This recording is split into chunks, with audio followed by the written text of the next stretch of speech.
Test. Test. Well, it seems like we are live again on campusnation.com, 106.9 WZAA, sister station out of Jeffersonville. Of course, the YouTube channel of campusnation.com for high school football, Ohio. It don't get no better than that, especially on an evening like this, a historic evening, September 11, 2020. We all remember where we were September 11, 2001. I'm glad we're here at high school football instead of thinking about that day. I'm Tony Mancuso, live on campusnation.com, the YouTube channel of Campus Nation and 106.9 WZAA. We're here at Jim Brown Stadium, which we're going to talk about in a minute. Jim Brown Stadium at Goshen High School for the Wilmington Hurricane. 1-0 got postponed last week because of COVID against the Goshen Warriors. 0-2.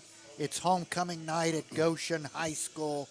I'm Tony Mancuso, and let's bring in our color expert analyst, Jeff Merklin, state champion, not runner-up or also ran, state champion high school quarterback for West Jefferson back in the Stone Ages of the 1970s, which isn't that long ago for us, but for most of our audience it probably is. College quarterback at Muskingum, coach extraordinaire, high school football expert extraordinaire. Jeff, welcome to Goshen and Jim Brown Stadium. Thanks, Tony. It's good to be here again with you on a Friday night, and beautiful evening. Not too much, not too humid, not too hot. And once again, we have another beautiful stadium in the SBAAC here at Goshen. Yeah, gorgeous stadium. Looks like artificial turf. Doesn't have that same Field of Dreams effect as East Clinton. This looks more like a college football atmosphere, where last week at East Clinton, I felt like Jake Leota and James Earl Jones were going to come out of the cornfields because it reminded us of Field of Dreams. But this here Goshen Warrior team, 0-2, hosting Wilmington Hurricane on homecoming night. We heard that the homecoming court was already announced and the awards given out. I'm sorry that we missed that. A lot of times that's some of the most exciting things going on at some of these homecoming games where they announce the court and the parents clap and they're all happy, and the ones that lost are all upset. But that's how it goes. That's right. On homecoming night, the tears and the laughter kind of conflict with each other. Jeff, tell us a little bit about the Wilmington Hurricane and where they've been so far and what we expect from them tonight. Sure, Tony. Wilmington Hurricane from Clinton County. They're coached by Scott Killen. They are 1-0, and as you indicated, their game last week was actually canceled, not postponed, because their opponent, Batavia, apparently had something to do with the COVID problem that we all have. They could not come up and play. So Wilmington's had a week off here in the middle of the season. And in week one, Peyton Hibbert, their quarterback, had a very nice evening. He was 8 for 11 for 135 yards and 1 touchdown. The backfield, Tony, was led by a couple of super sophomores, which people our age will remember from Ohio State in '68. Number 24, Thane McCoy. Thane had 7 carries for 85 yards and a touchdown. And number 26, Thad Stuckey. He had 47 yards on 9 carries. So, talking 132 yards on just 16 carries by those two young men. Did a wonderful job that first week against East Clinton. Catching Peyton Hibbert's passes, number 81, Carter Huffman. That's a name we should probably see a lot tonight. He had 5 catches for 76 yards and a touchdown in week one, and was, what I noticed, he was a very good blocker downfield too. So Carter Huffman is a very good athlete in different ways. The defense is led by number 13, Cameron McAvoy, and number 59, Derek Perdue. And one of the things that Wilmington has this year that is becoming a lot more common in high schools, it wasn't so much in our day, but an extremely good kicker and punter. That's Parker Henry. He's number 19. We're told that he's a Division I college recruit, and his punting the first week was 2 punts for 48 yards, and those were legitimate 48 yards. They weren't nothing wrong with kicking 48-yard averages. Right. It was not kick it 25 and it rolls 23. He has a very good leg for punter, and actually he also missed a field goal from about 45 yards, just wide left. And he had the distance. It would have been good, I think, from probably 50, 52 yards. Right. So he is a very good prospect for kicker. So that's the Wilmington Hurricane, and it'll be interesting to see what happens tonight with the week off. All right, we see the Goshen band out on the field, the cheerleaders all lined up without masks too, by the way, folks. The band, of course, blowing the woodwind instruments, and the brass instruments can't wear masks, but the flag girls and the flag troop and the band leaders do have masks, which is interesting. So cheerleaders, no masks. I wonder why they get an exemption, but the flag crew has to wear masks. But we'll see if we can get an answer for that. What about this Goshen team, Jeff? 0-2 coming in. Tell us about them. Yeah, the Goshen Warriors from right here in Claremont County. Tony, they were 7-3 last year and had a nice season, and they lost quite a few seniors off that team. So they're struggling a little bit early on. They're 0-2. Goshen is coached by Greg Miller, and he played his high school football at Clinton Massey, interestingly enough. So he's got a good football pedigree. First week of the season.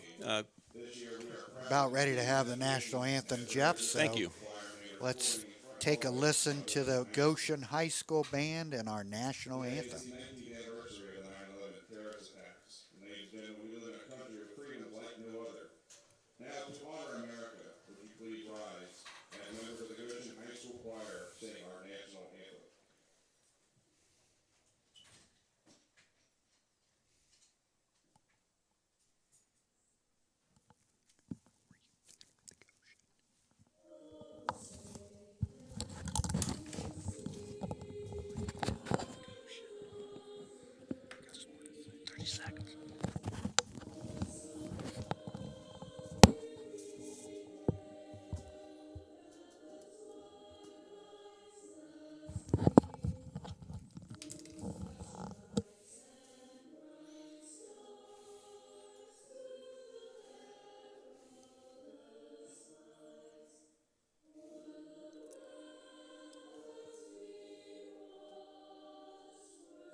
Beautiful rendition by the Goshen Band and the Goshen Choir. That was a good, very good version. I love that. Very much so, and the band looks sharp in their uniforms. uniforms. Yeah, they sure do. Black trimmed in red. And so tell us a little bit more about the Goshen Warriors, Jeff.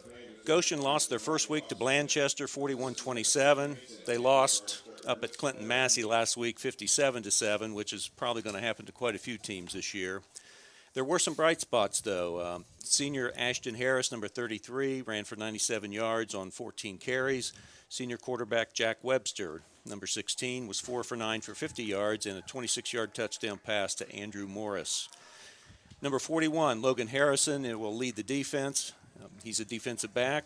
And I understand that one of the best players on their roster, number 29, Seth Anderson, is out this week. So that's unfortunate for Goshen. Wilmington tonight, Jeff, will be dressed in the white jerseys trimmed with black and orange trim. the Goshen team is not back out on the field. Wilmington's out. Jeff, remind our listeners about some of the key rules that we're going to see tonight when it comes to the COVID restrictions. There's some odd rules that I think our audience would need to hear about and be refreshed, because if you're not used to seeing it, it does take you back for a second. Sure. The most obvious one, I think, to people who have not seen a football game in Ohio high school this year would be the handling of the football. The center will handle the football completely, and we'll have it in the huddle. We'll bring it back to the line of scrimmage where the referees have placed an orange bag from the last placement of the ball.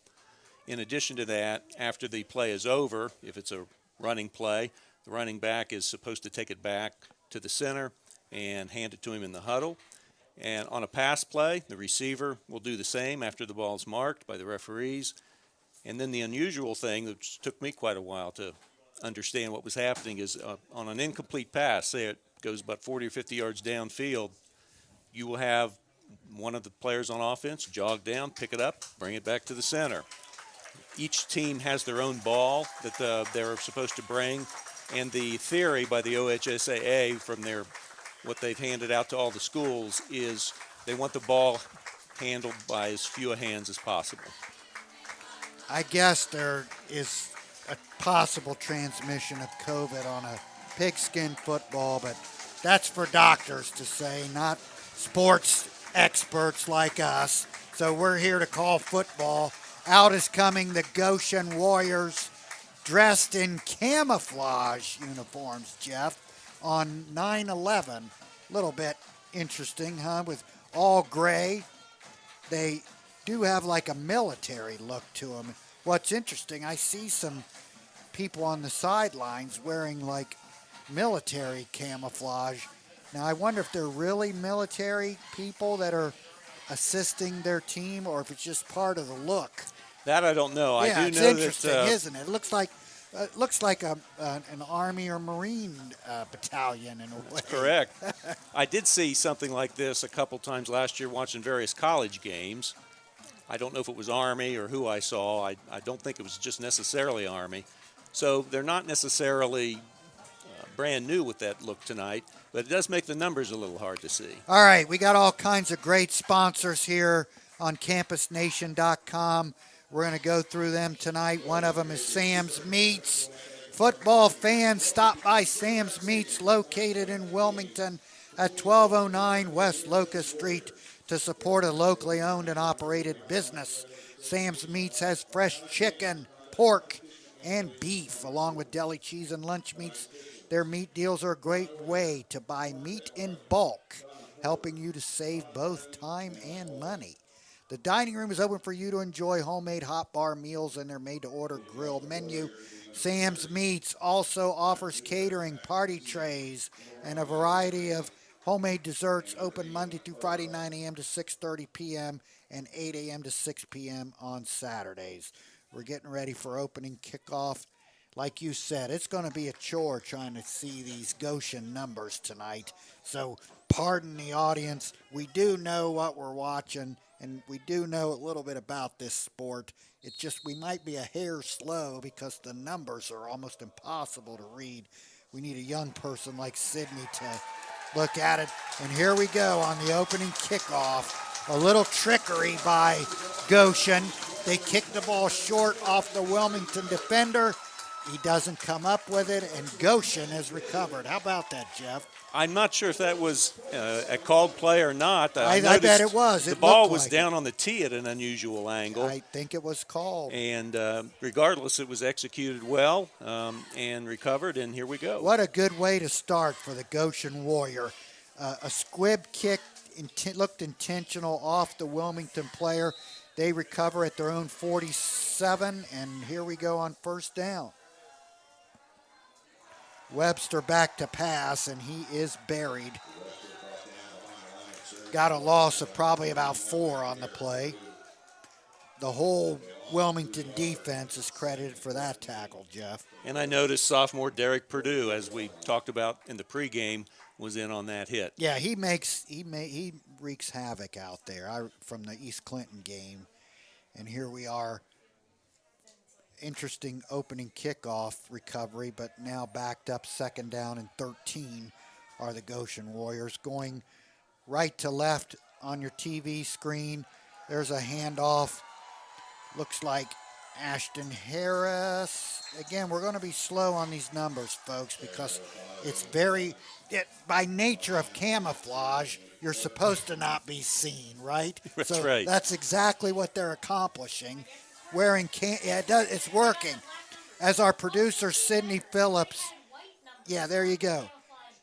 As our producer, Sydney Phillips, noticed, and very complimentary as such, camouflage is designed to do what? Camouflage. So it's going to camouflage the announcers because you can't really tell the numbers that easily. Yeah, then we could see them. It's going to be a chore, folks, spotting who's carrying the ball and who's making the tackles. But we will do our best. There's a whistle and a flag. It looks like a delay game. Right, Jeff? Right.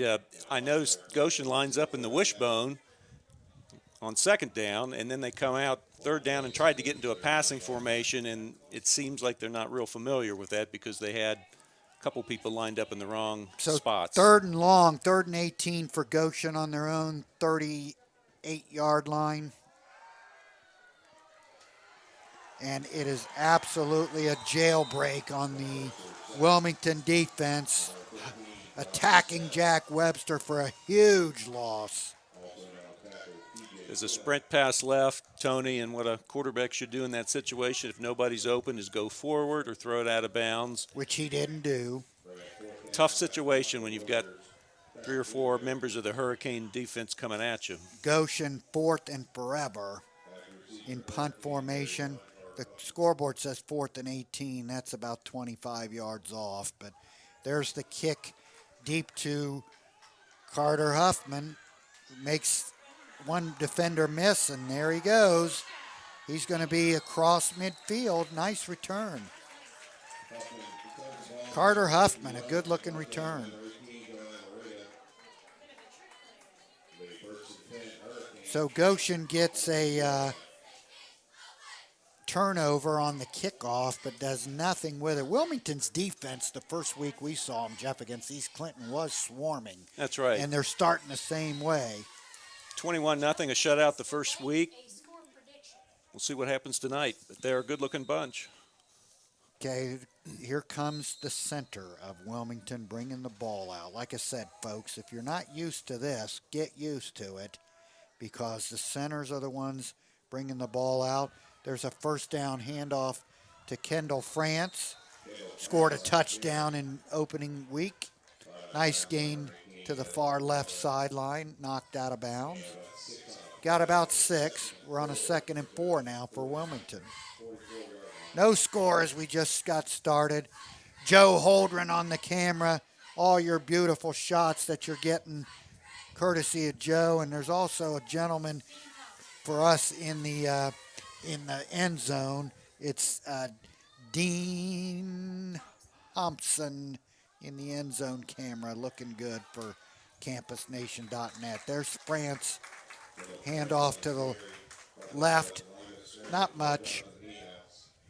Tony, going into week 1, Kendall France was expected to be the primary ball carrier for Wilmington.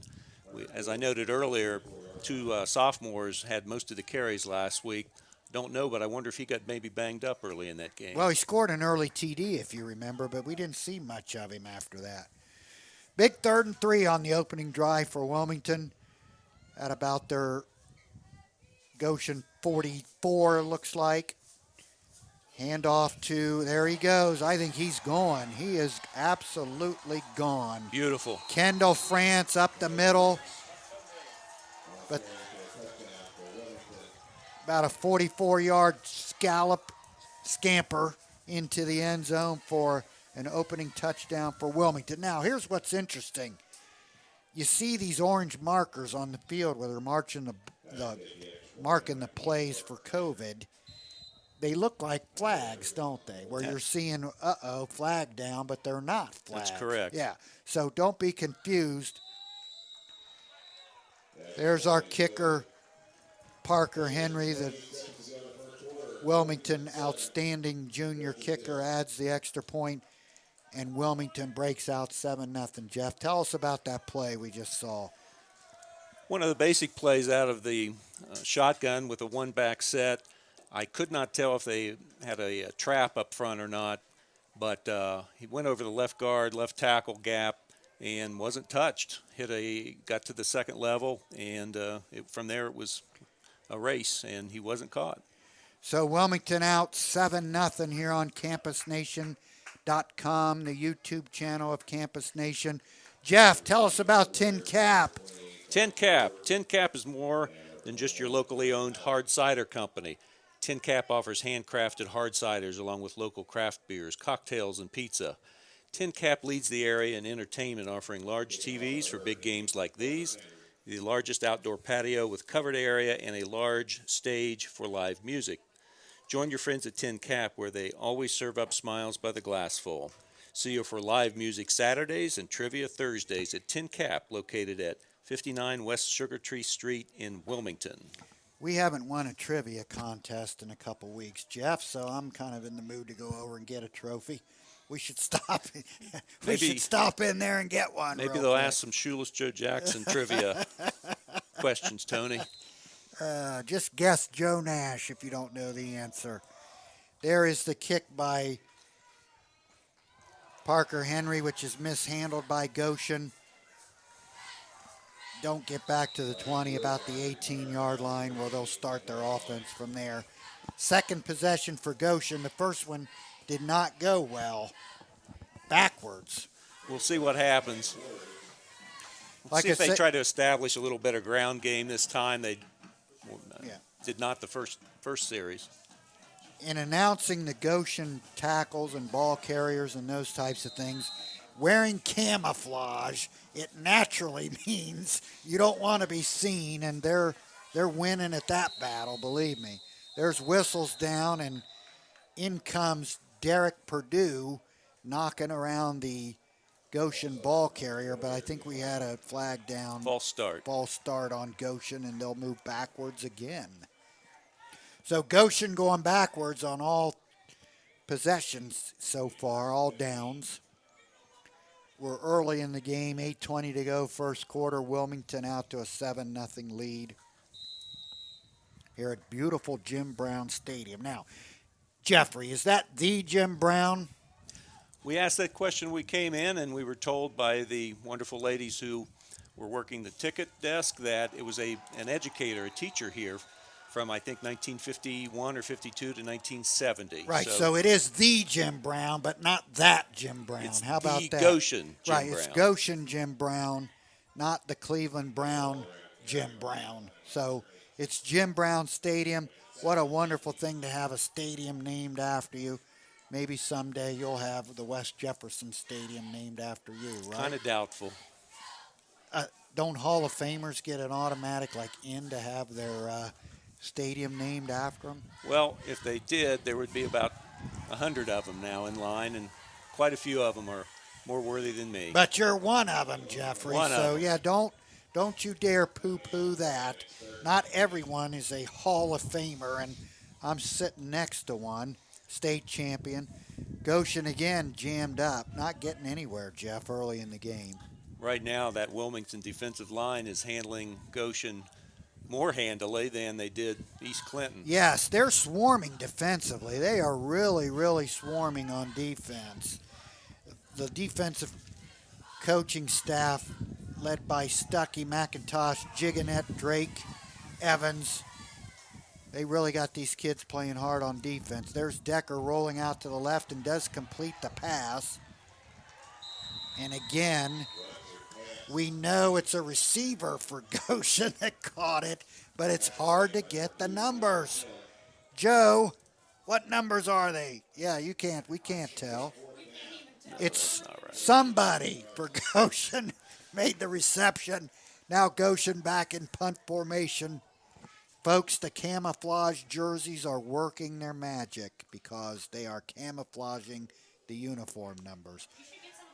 We got a punt, and there's the tragic mistake that happens a lot of times. Carter Huffman did not catch the ball. and it rolls and rolls and rolls and rolls, and it's down on the 16-yard line. Jeff, what should a punt returner do in that situation? Well, that one's tough because it was a line drive, and he was playing back about 30, 35 yards. The ball hit and just rolled, and frankly, I think he did the right thing on that one. Yeah, staying away from it. 6:11 to go here at Goshen High School. It's time to talk about Collette Farms. Collette Farms Pioneer Seed is a family-owned and operated seed dealership offering Pioneer brand products, seed treatments, and trusted, there's my word, agronomic advice for over 45 years. With the use of local data technology and digital tools, they help farmers maximize every acre's potential. Count on Collette Farms to be there through the season, working directly with you. Collette Farms Pioneer Seeds, farmers like you.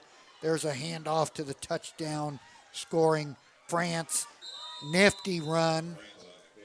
Well, I think it's pretty clear by now, Tony, that Mr. France had to have been injured, Yeah, or something something happened early in that game, because two things are different tonight. Yes. Besides him being in the game and receiving all the carries so far.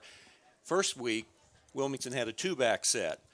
With Mr. France back in the lineup, they're just going with a single back, which gives them the ability to spread out the defense quite a bit more. We don't have France's height and weight listed. What running back, and see if you are thinking like me, what running back, pro running back, does he think about it, did he remind you of? And maybe you need some time to watch him. I got two guys in mind who he reminds me of in his running style. We'll see if you can read my mind. I'm not going to say to the audience who I'm thinking of, but when you say who you're thinking of, I'll say, yes, that's who I was remembering, and it might be different.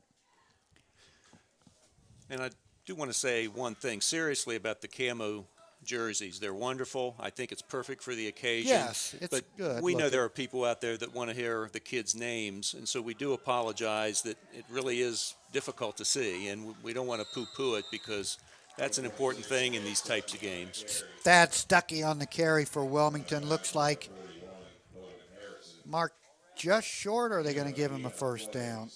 Yeah, it's going to be a short of the first down. But again, another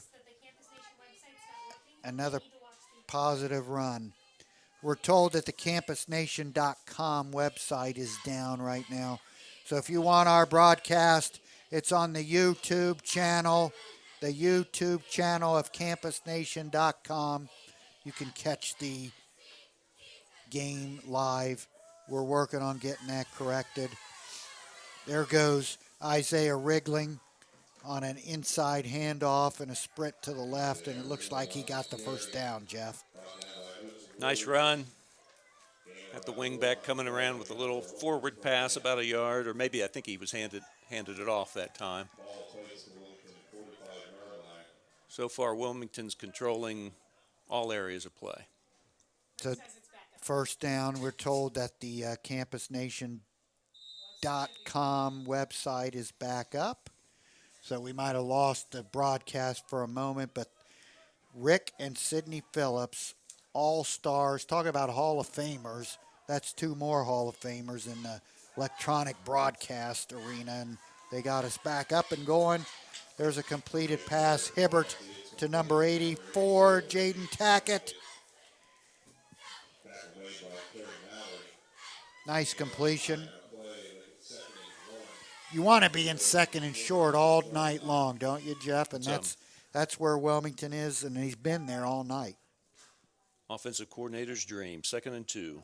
Right, you can. The whole playbook's open on 2nd and 1.5, so you can do anything you really want, knowing you got another down or maybe two.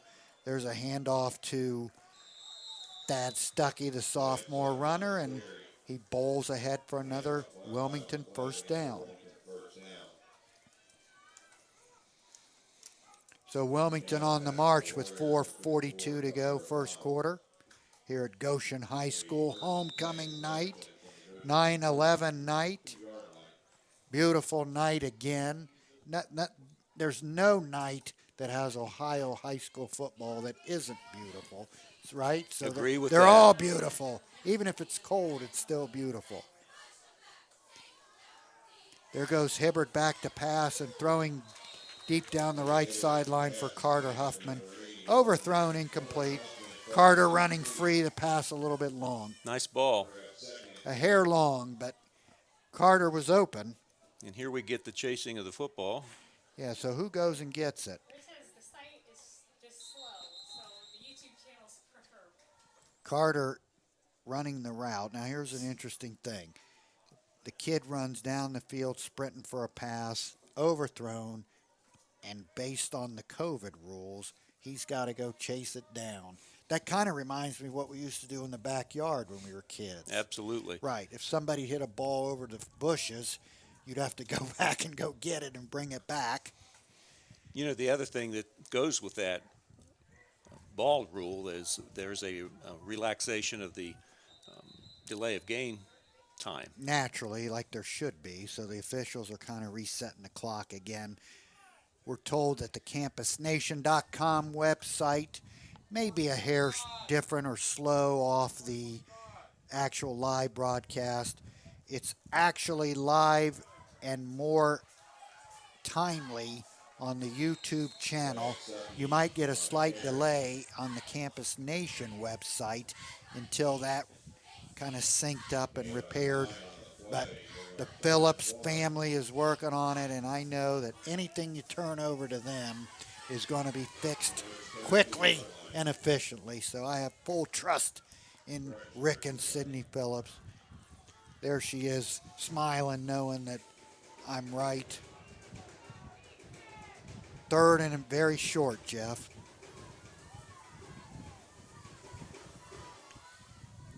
Hand off to the fullback. Don't see that very often these days, even in high school.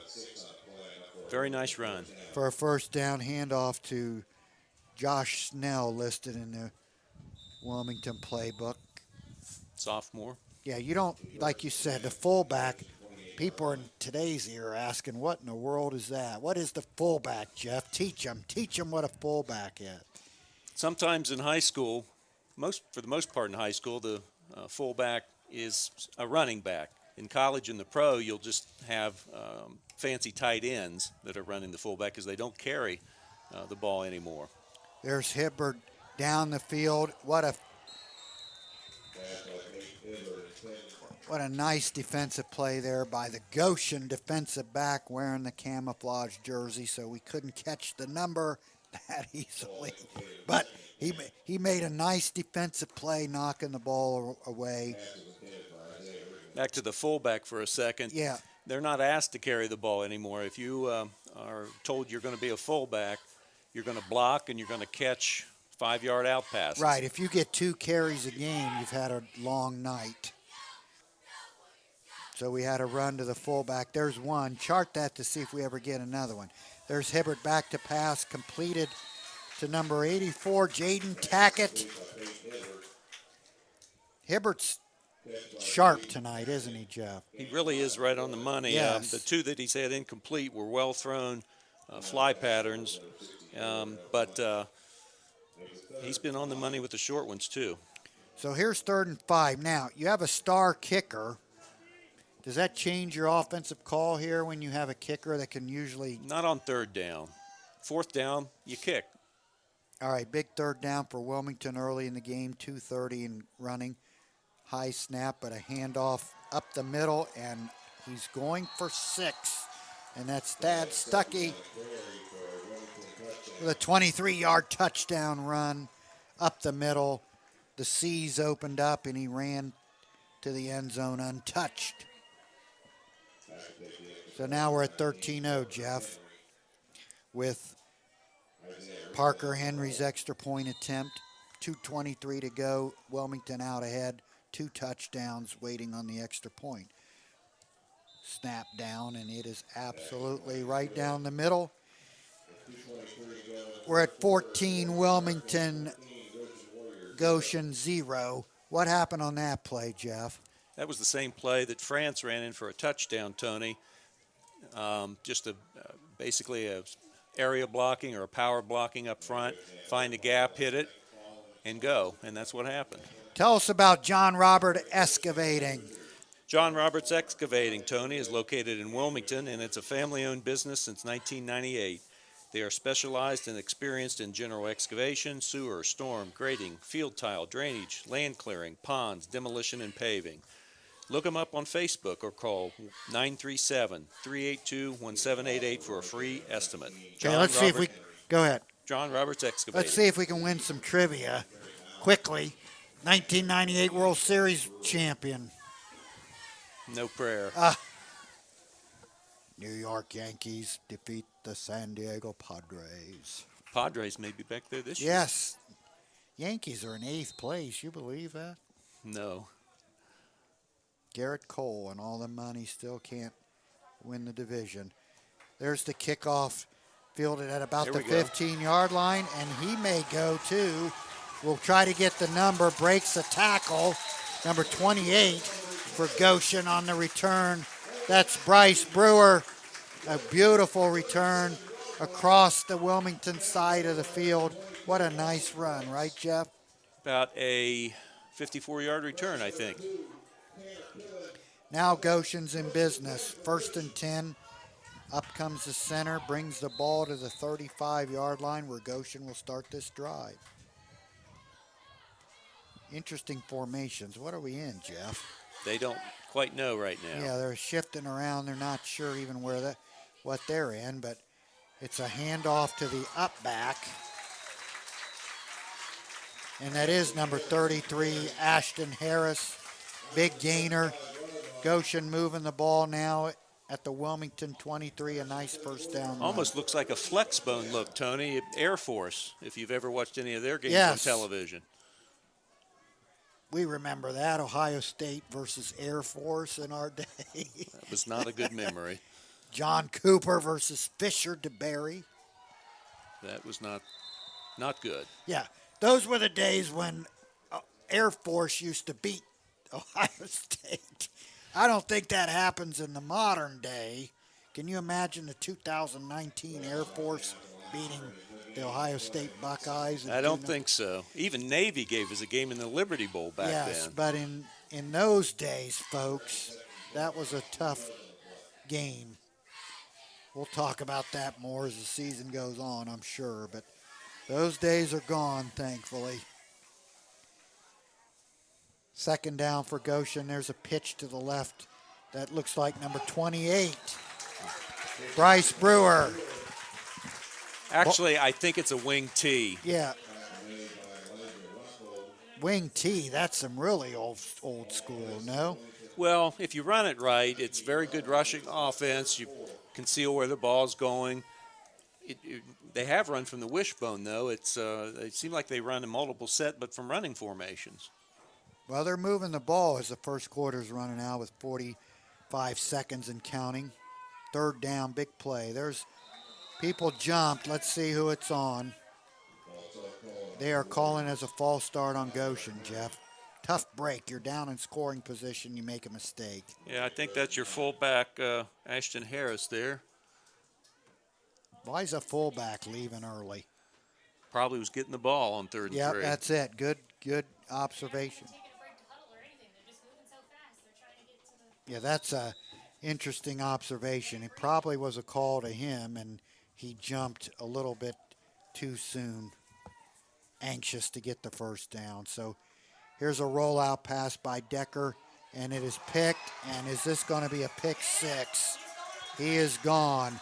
What an outstanding. Did he step out of bounds? He goes the distance, but a whistle blew. Now, was that an inadvertent whistle, or did he step out? He must have stepped out. Must have stepped out, but boy, oh boy, that didn't look like he did. So Isaiah Ringling jumps the route, and the Webster pass is picked off. Jack Webster's pass picked off, but he was gone for a pick 6, and he's whistled down and out of bounds. It's probably a correct call, Tony, for no other reason than it happened in front of the Wilmington bench, and I don't see the coaches very upset. It didn't look like it from our side, but we're a ways away. So Wilmington does get the turnover, but no touchdown. They start this drive on their own 48-yard line, leading 14-0. And there's their third running back option we've seen so far today. Thane McCoy, the other sophomore. So it's like a three-headed monster. And what's interesting, we haven't seen, there they did it again, we haven't seen France back in there. The two super softs running the ball. Most of the first quarter. Right. It does look like they put one in for one drive and then rotate from there. I don't really blame them because they're all three very good. Yes, if you have that type of depth, there's two philosophies on that. Do you just run the hot man the whole way, or do you spread it out? Well, I think if they're all picking up chunks of yards like they have the first two games of the season, keep doing what's working. Well, we're at the end of the first quarter here at Jim Brown Stadium in Goshen. It's 14 Wilmington, Goshen 0. CampusNation.com, the YouTube channel of Campus Nation, 106.9 WZAA sister station. I'm Tony Mancuso, Jeff Merklin on the color, and Jeff's going to tell us a little bit about Sam's Meats, one of our sponsors. Sam's Meats. Football fans, stop by Sam's Meats, located in Wilmington, Ohio at 1209 West Locust Street, to support a locally owned and operated business. Sam's Meats is fresh chicken, pork, and beef, along with deli cheese and lunch meats. Their meat deals are a great way to buy meat in bulk. It saves you both time and money.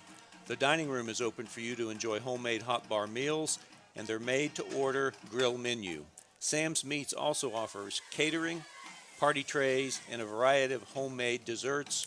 Sam's is open Monday through Friday, 9 a.m. to 6:30 p.m., and 8 a.m. to 6 p.m. on Saturdays. Check out Sam's Meats. Okay, how about this score from the other side of the network? You're going to be shocked, Jeff. Hold on to your chair. It's Clinton Massie 21, West Brown 0.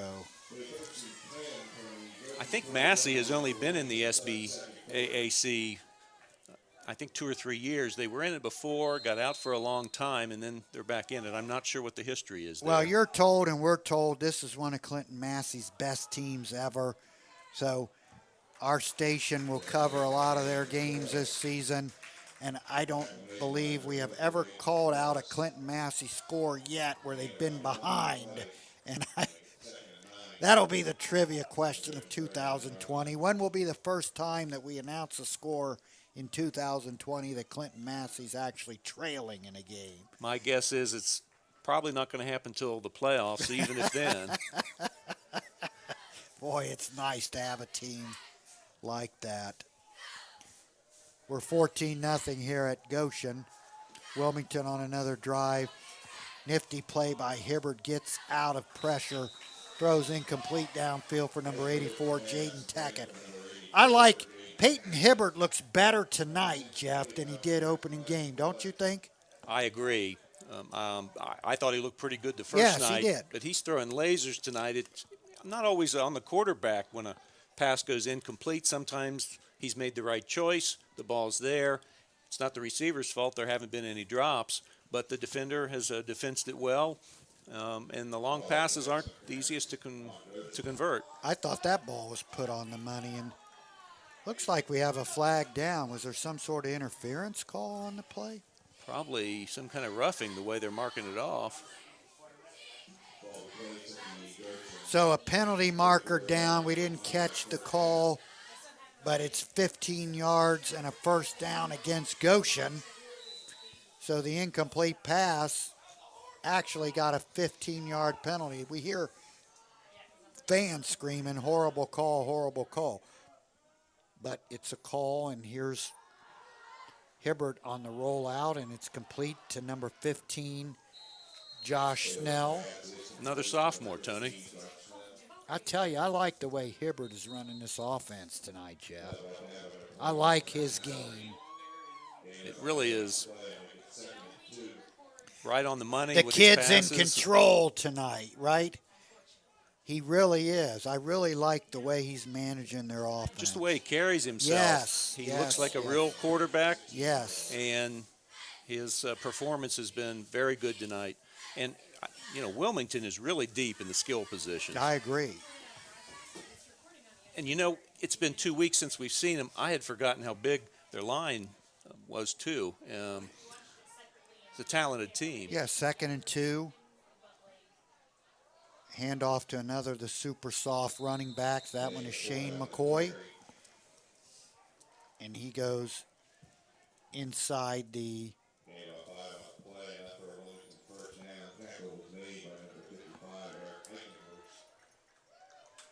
Dane McCoy with a first down run for Wilmington.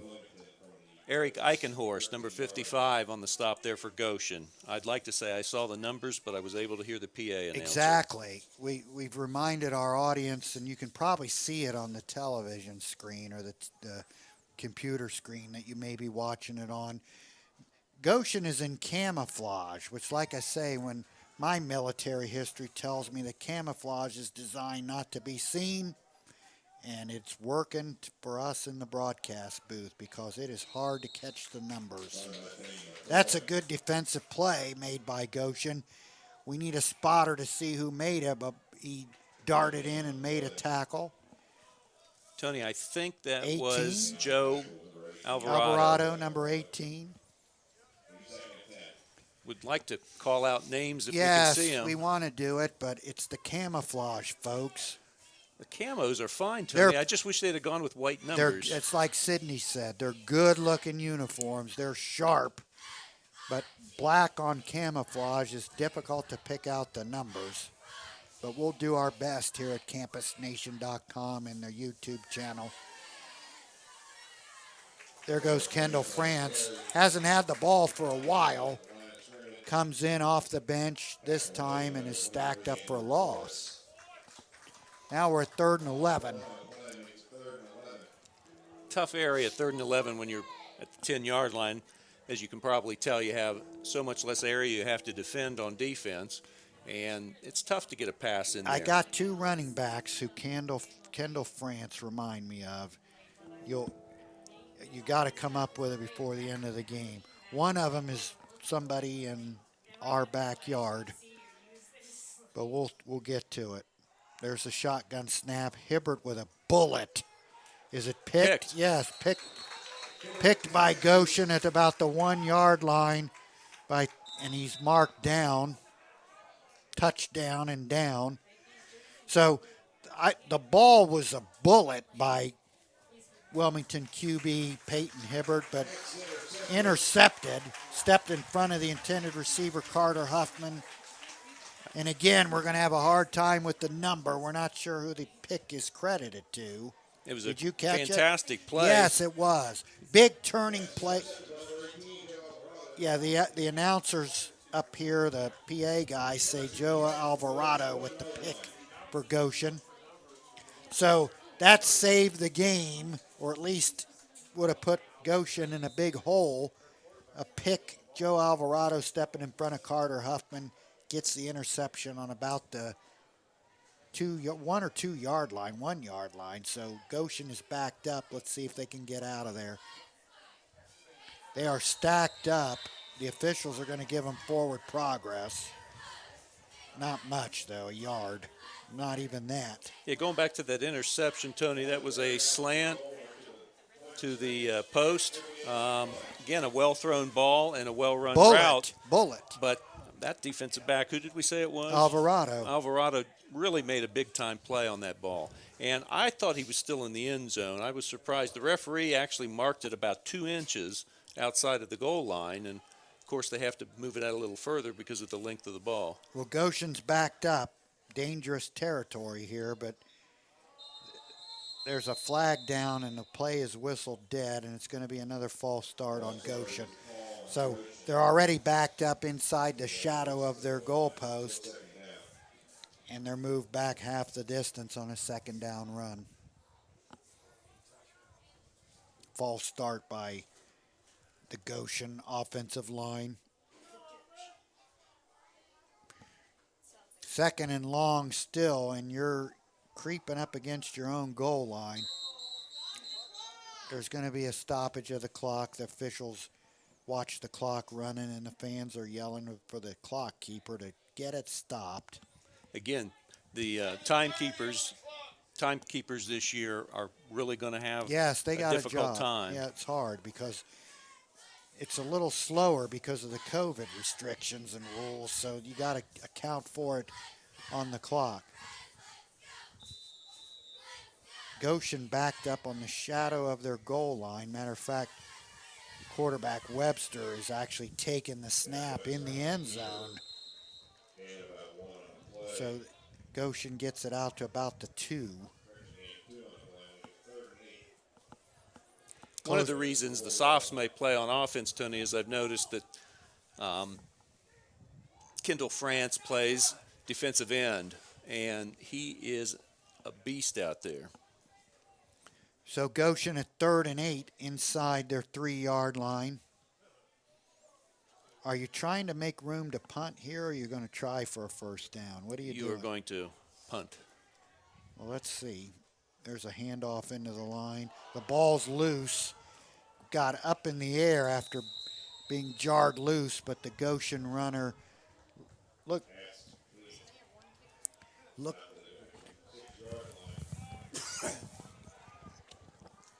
looked like Ashton Harris, but like I said, we're going to be a little slow on the number identification. I know we keep saying that, but Well, out of the wishbone, that was the left halfback. I think Ashton plays fullback, Well, what- so I'm guessing it was somebody else. yeah, what you said was they weren't trying to get fancy and a first down. They just kind of ran a play into the line to make room to punt. There's the punt, and it is muffed I think by he got it Carter back. Huffman, but I think he gets it back. Could have been a disaster because that would have been a big change of momentum. Goshen punting from their end zone and the kick kind of mishandled. Jeff, I want to hear a little bit about Tin Cap. Tin Cap, Tony. Tin Cap is more than just your locally owned hard cider company. Tin Cap offers handcrafted hard ciders along with local craft beers, cocktails, and pizza. Tin Cap leads the area in entertainment, offering large televisions for big games like these. The largest outdoor patio in the county has a covered area and a large stage for live music. Join your friends at Tin Cap, where they always serve up smiles by the glassful. See you for live music Saturdays and trivia Thursdays. Tin Cap is located at 59 West Sugar Tree Street in Wilmington. First down handoff. Thad Stuckey into the line for Wilmington.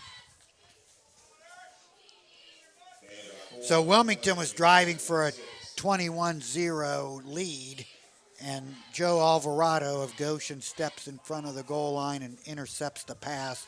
However, Goshen can't go anywhere on the drive, so Wilmington kind of gets back to almost where they were. 2nd and 6 with 5:25 and counting here at Goshen High School. Jim Brown Stadium. The other Jim Brown, by the way. There's a handoff to Stuckey. Breaks to the right, and another first down for Wilmington on the ground. Why is the running game so successful for Wilmington, Jeff? 5 reasons, and they're the 2 tackles, the 2 guards, and the center. I like that. I was waiting for like 5 theories that you had, but you Well, went I think- straight to the point. It's the offensive line. Right. And Wilmington has gone, they don't go full time. Sometimes they line up in the old I formation, which is what I'm used to, but often they do line up in the pistol formation with a West Coast flavor, and the running game is open if you can just create one gap. And they've been successful at it all night long. There's Stuckey with another first down carry. We're told from our sister broadcast, Clinton Massey 28, Western Brown 6. That one tightening up a little bit. 2nd and 6 for Wilmington. Heading down to 4 minutes left in the half. Hibbert in the shotgun formation. Back to throw. Back shoulder throw is incomplete. And there's flags down. And The receiver was tripped. I'm not sure it was purposeful, but down he went, and the ball sailed over his head, and I think that's what they called. so we're going to get a pass interference on Goshen. Interesting how that play developed, Jeff, and you as a quarterback with those type of eyes. We saw that play develop, and the throw was up in the air before the receiver even had the route run or cut, right? Well, most offenses would call that a wheel route where the running back or a receiver in the slot, as it may be, will take about a 5-yard out and then turn it up the field when he gets closer to the sideline. And it's a timing pass. Yes. Incomplete, but a penalty marker moves Wilmington to the 10-yard line, 9-yard line. First and goal from the 9. This is a big drive for both teams. Goshen needs a stop to stay in it. I'll tell you what, Jeff, one point you made that I think is right on the money tonight is that Wilmington offensive line is dominating this game. Big across the line. I had forgotten how big and athletic they were. Yes, and they are opening up holes.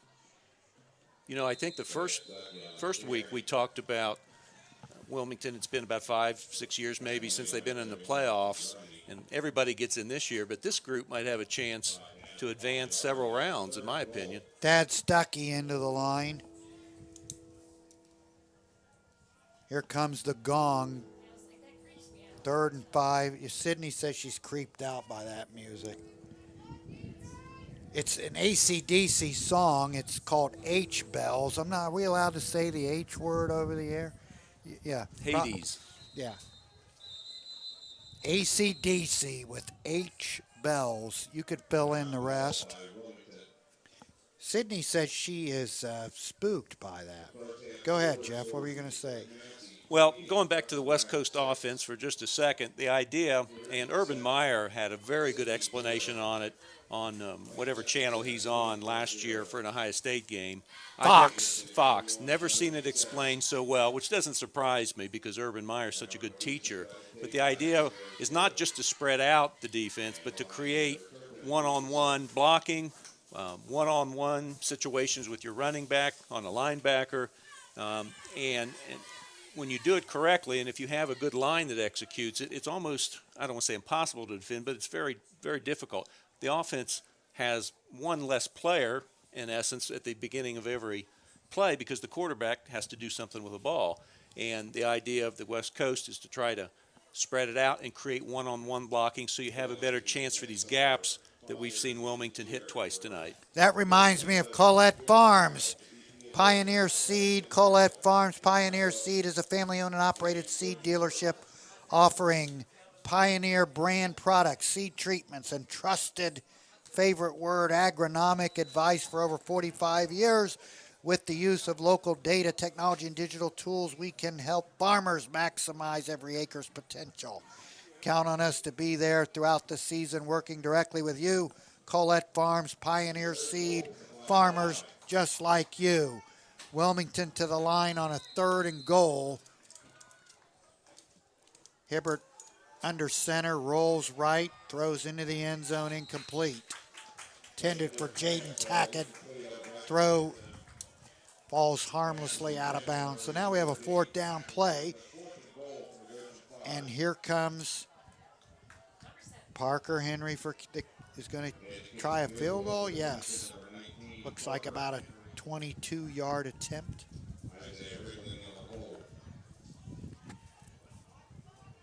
A 22-yard try for Parker Henry, the junior kicker.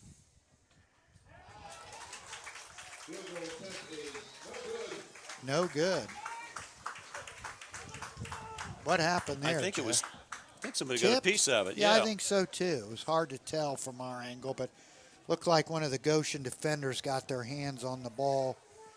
So the field goal attempt is no good. Goshen skates out of trouble again. There's 2 drives now that Wilmington went to the goal line almost and didn't get in. What's that do for a defense's confidence, and what's it do conversely for an offense's confidence, Jeff, when you get down there and you don't score? I think the one thing I'm amazed at is how similar this game is to Wilmington's first game against East Clinton. Yes. 2 touchdowns, and then there's kind of a pause and a missed field goal. There goes a camouflage uniform runner for Goshen. Ashton Harris, number 33, breaks out of the shadows of the goal post. Out to the 34-yard line, a long run. So Goshen gets out of trouble with that run by Harris, Jeff. Very nice run. Good to see that. They remind me a lot of East Clinton in terms of they are scrappy. Well, the thing about Wilmington, they've dominated the game, but there's been 2 drives that ended up with no points. So a game that's 14-0, and there goes Harris again. Ashton Harris busting it out to the left. Another long run, 2 in a row. Could Wilmington's defense be a little tired, Jeff? I don't think so. Well, actually, it probably is the case because many of their kids go 2 ways. Yeah, good point. And, it's still really early in the season, even though we're on the calendar into September already. So 2:20 to go. The center on the COVID rules brings the ball to the Wilmington 47. Another 1st and 10 on 2 long runs by Harris. There's kind of a counter play. And another long gainer.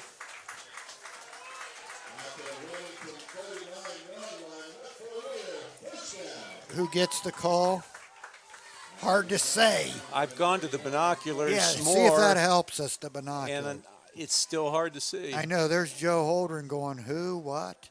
I mean, 'Cause my he eyes can't- are 60 years old, and it's a problem. Somebody wearing a Goshen uniform ran the ball. We know he has a number, we just can't see it from here.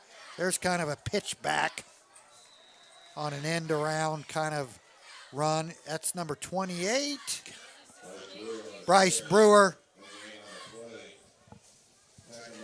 We're going to be able to call these plays and describe them. We just have to plug in who ran them after they're done.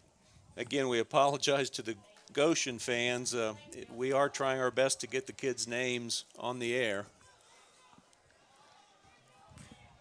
2nd and 10 play.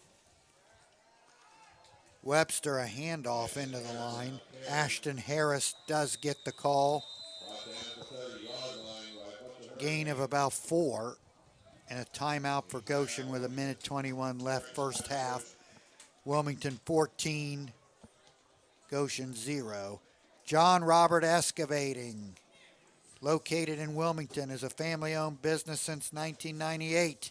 They are specialized and experienced in general excavation, sewer, storm, grading, field tile, drainage, land clearing, ponds, demolition, and paving. Look them up on Facebook or call 937-382-1788 for a free estimate. I listed all those skills: general excavation, sewer, storm, grading, field tile, drainage, land clearing, ponds, demolition, and paving. Guess what? I need every single one of those at my place, John Robert Excavating. They'd have a customer, keep them busy for a day if they came to my house and did all that. Well, they're obviously very skilled Yes, to be good at all those things. I need every one of those tasks. Webster rolls out and completes a nice-looking ball to the Goshen receiver wearing the camouflage. We'll try to get a spotter of who that was, but a nice first down conversion for Jack Webster, rolling to his right and completing a pass. And he clocks the ball with 1:06 to go. Clock will say 1:05. I don't know about that, Tony. You've got 2 timeouts. Yeah, There's I still would've over went. a minute. Yep. I'm not sure I would have not taken one of the timeouts, and I think this is an important possession for Goshen. I think you had time to even run a traditional play. I don't even think you needed a timeout on that. 1:05 to go with the ball on the 12-yard line. You've got all night to score from there. Agree. So the Greg Miller-led Goshen coaching staff decides to clock the ball. So you lose a down. 2nd down and 10 from the 12.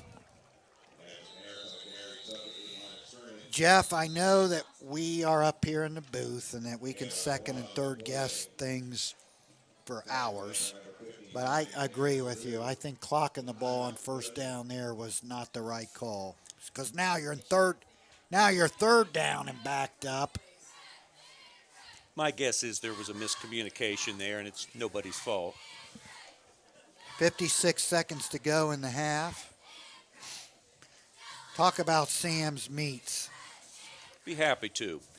Football fans, stop by Sam's Meats located in Wilmington, Ohio, 1209 West Locust Street to support a locally owned and operated business. Sam's Meats has fresh chicken, pork, and beef, along with deli cheese and lunch meats. Their meat deals are a great way to buy meat in bulk, helping to save you both time and money. The dining room is open for you to enjoy homemade hot bar meals and their made-to-order grill menu. Sam's Meats also offers catering, party trays, and a variety of homemade desserts. Open Monday through Friday, 9 to 6:30, and Saturdays, 8 to 6. Go check out Sam's Meats. Big third down play for Goshen. Webster rolling out, dances out of pressure, throws it in the end zone. Ball is tipped and incomplete. So you wish you had the down left because you got 49 seconds, which is forever. 4th and 10 from the 12. It would have been nice if it was 3rd and 10 from the 12. But now what do you do if you're Goshen here? You go for it? Well, they must not have a place kicker because it looks like they're going for it. And really, ideally, I think the best bet here would be to try to put some points on the board. I agree going into the half, but they don't have a Parker Henry on their doesn't team. look like the kicking unit is on. It's a big 4th down. Here comes Webster to the line. Big play here. Rolling to the left. Looking for a receiver. The ball's tipped and it falls incomplete. So the 4th down try is to no avail. Incomplete. We'll have a change of possession, Jeff. That drive was extremely successful by the running game of Goshen. Then you get down inside the red zone to the 12, and it just kind of sputtered. I think I would have gone ahead and run, like you said, a play on first down, Yes. probably a pass. Yes. If I felt I needed to calm the team down a little bit or give them even a breath at the end of a long drive, I would have gone ahead and used the timeout. 1:06 to go. You had all kinds of time on the 12. I just sensed that there was a miscommunication there, like I said before, because it didn't make a whole lot of sense.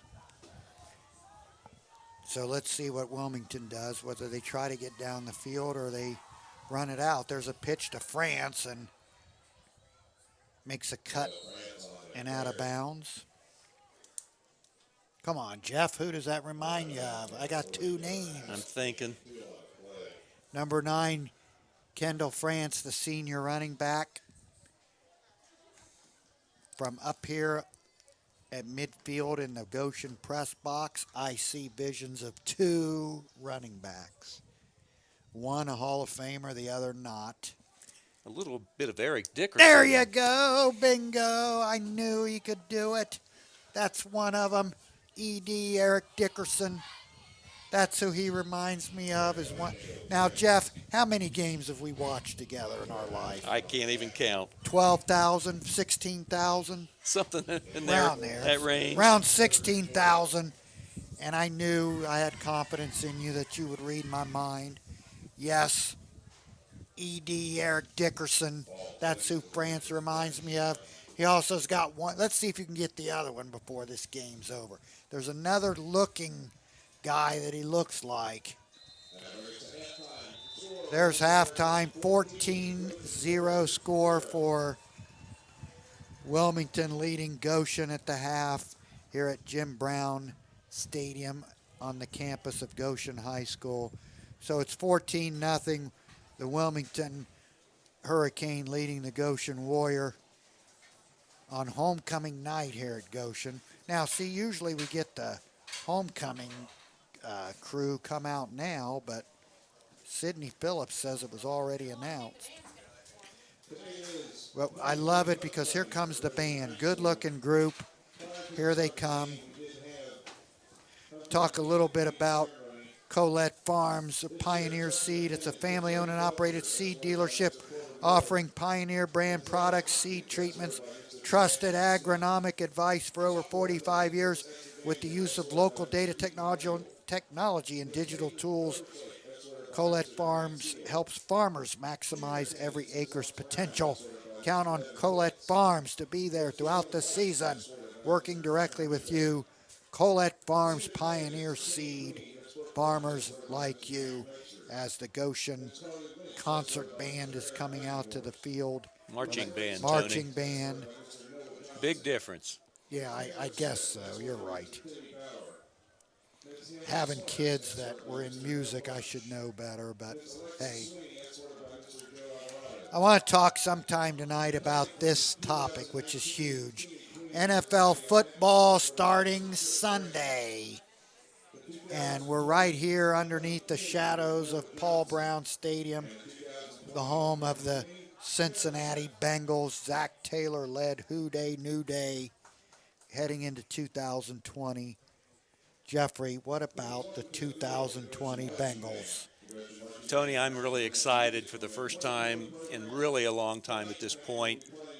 Joe Burrow's the real deal. Now, I'm not letting myself or letting anybody around me get too excited because as good as he was in college, and I've had people tell me that have seen the Ohio State spring games, that he was the best quarterback when he was there. But regardless of how good he was in college, whether at Ohio State and certainly at LSU, it's going to take a little while. My goal this year, I think if everything falls right and you don't have a lot of injuries like we seem to have every year, I think you're going to be knocking it around 9-7 when we get to the end of the year and maybe the playoffs. You know, I think that too. None of the other talking heads on the national scene believe that. Here's what's interesting about that, which you know, you and I have commented about this forever. The national media attacks the Bengals, and 99% of them don't know what the Sam they're seeing or talking about. They don't know the micro of the team. They don't have their finger on the team like the local media does and like the inside people do and like fans like myself and you and thousands of others do. We're a lot better than a team that's being predicted as 3-13 or 4-12. I've seen the national media say that we're going to have the second pick in the draft. That's not happening, folks, in 2020, right? Absolutely not. No. If Joe is legitimate. Now, here's my thought on that, and we can debate this. I agree. Joe looks like the real deal. Is there anything in his game that would make a fan say, oh, gosh, I'm worried about this aspect? Not at this point. Nothing, right? Nothing. Nothing. I mean, you have him taking over leadership of the team all summer, and they haven't even they weren't even together this summer. Right. For a good He's part of voted it. captain out of the chute. He leads the team in the protest movements and the causes that are being put forward by his teammates and the team. Walked to Mike Brown's office with the team. Elected captain, shines in every single press conference as Joe Cool and Joe Confident.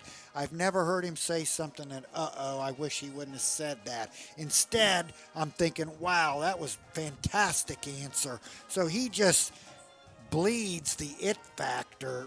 Seriously. So what I'm saying as a fan, and I think you agree, we're not watching this team and that quarterback saying, oh no, we're worried about him not being able to read defenses or having a weak arm or being too slow or whatever. He's got every box checked, right? Absolutely.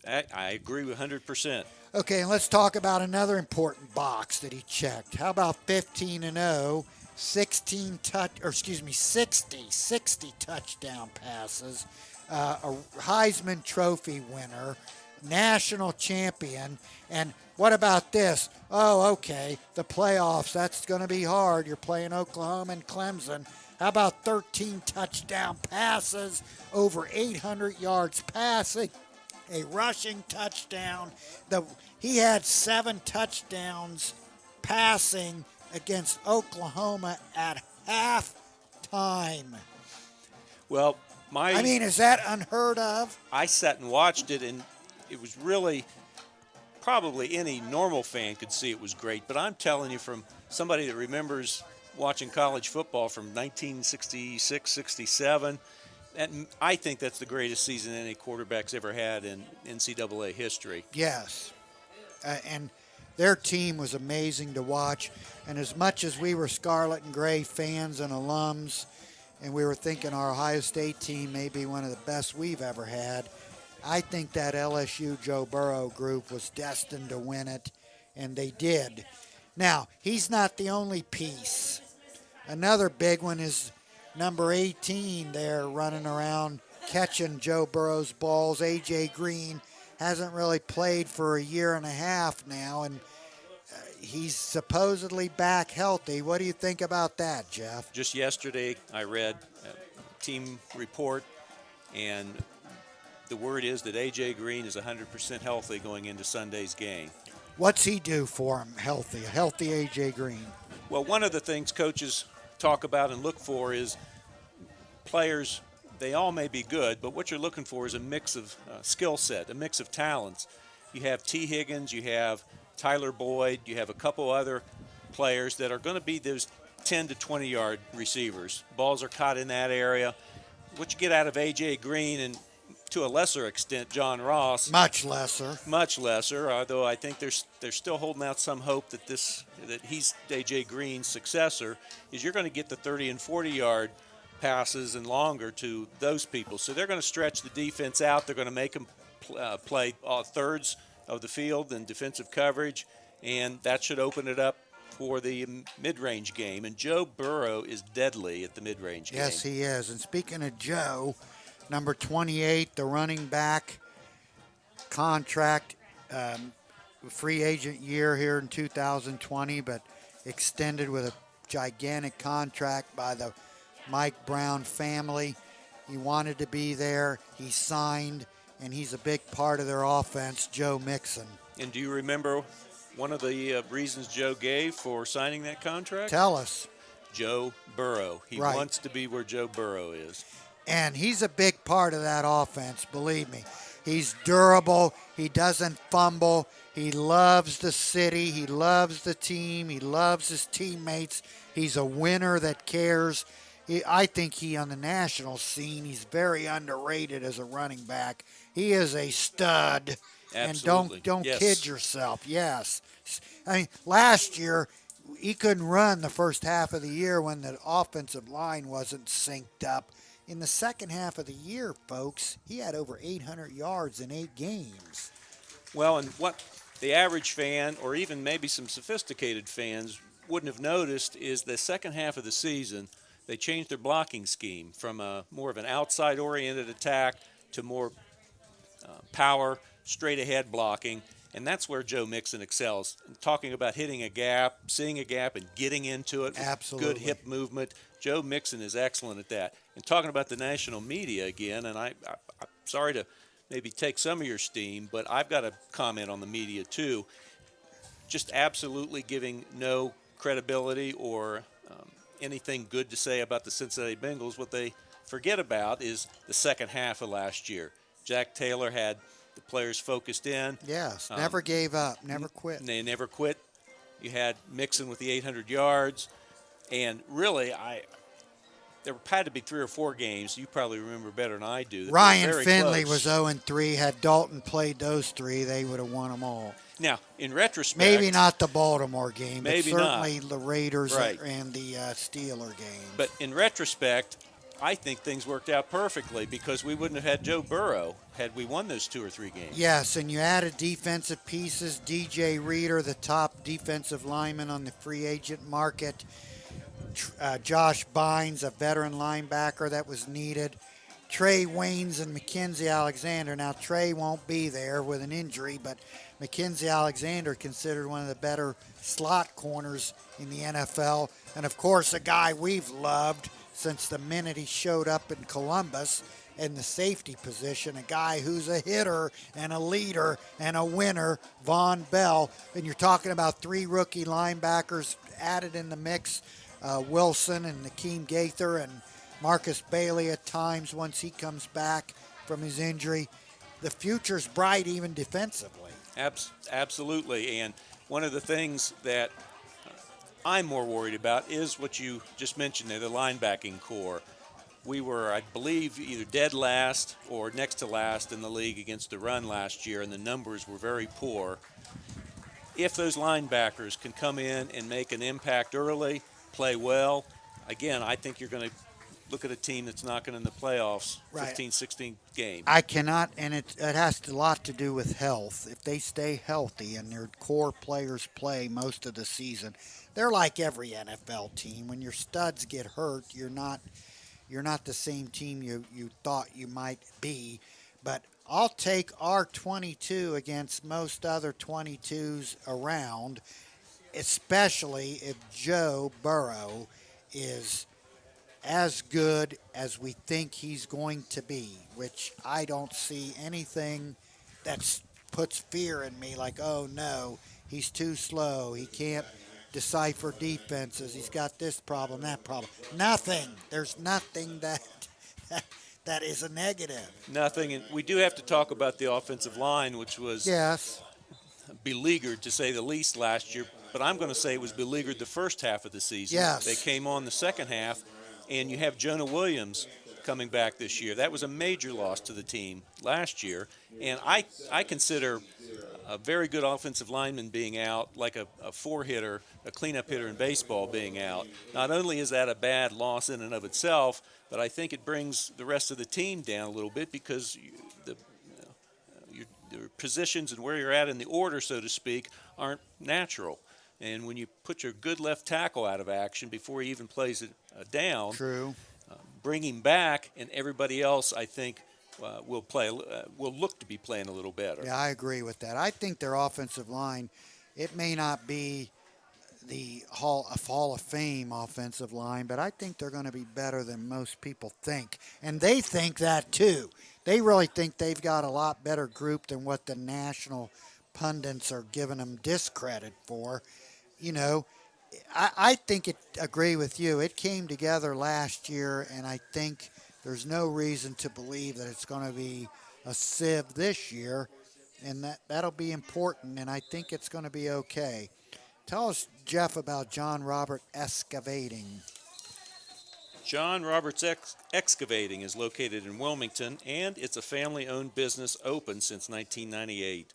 They are specialized and experienced in general excavation, sewer, storm, grading, field tile, drainage, land clearing, ponds, demolition, and paving. Look up John Roberts Excavating on Facebook or call 937-382-1788. That's 937-382-1788 for a free estimate. Well, we're here at halftime, Jim Brown Stadium. The teacher and educator, Jim Brown.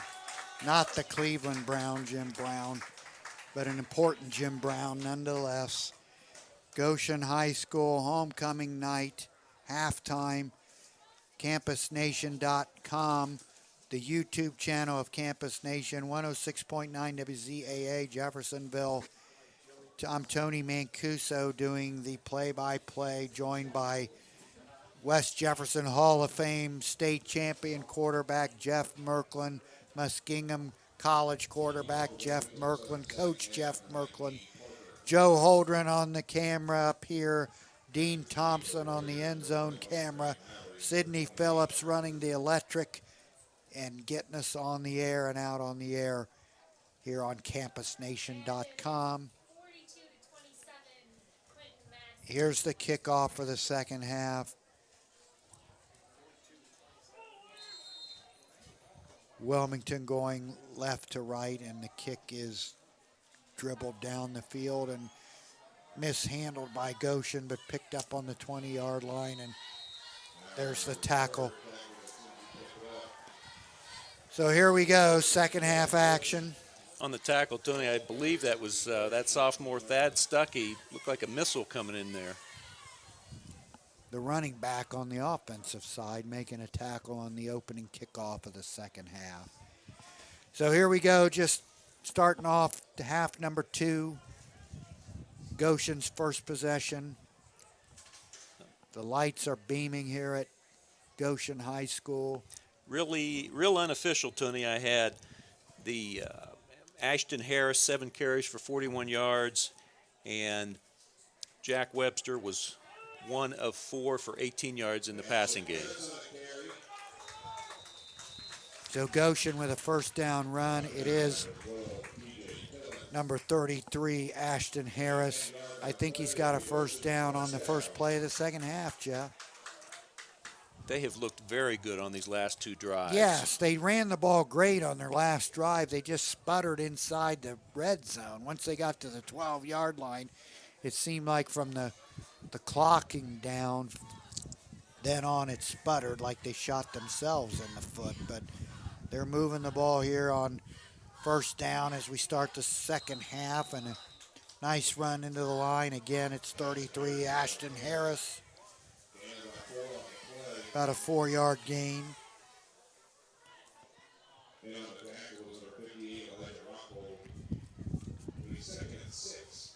Second and 6 for Goshen early in the second half. Trailing 14-0. This is a big drive for them. Agreed. Points here would be big. Second and 6. There's that end around pitch. Wing T pitch. Yeah, not much there.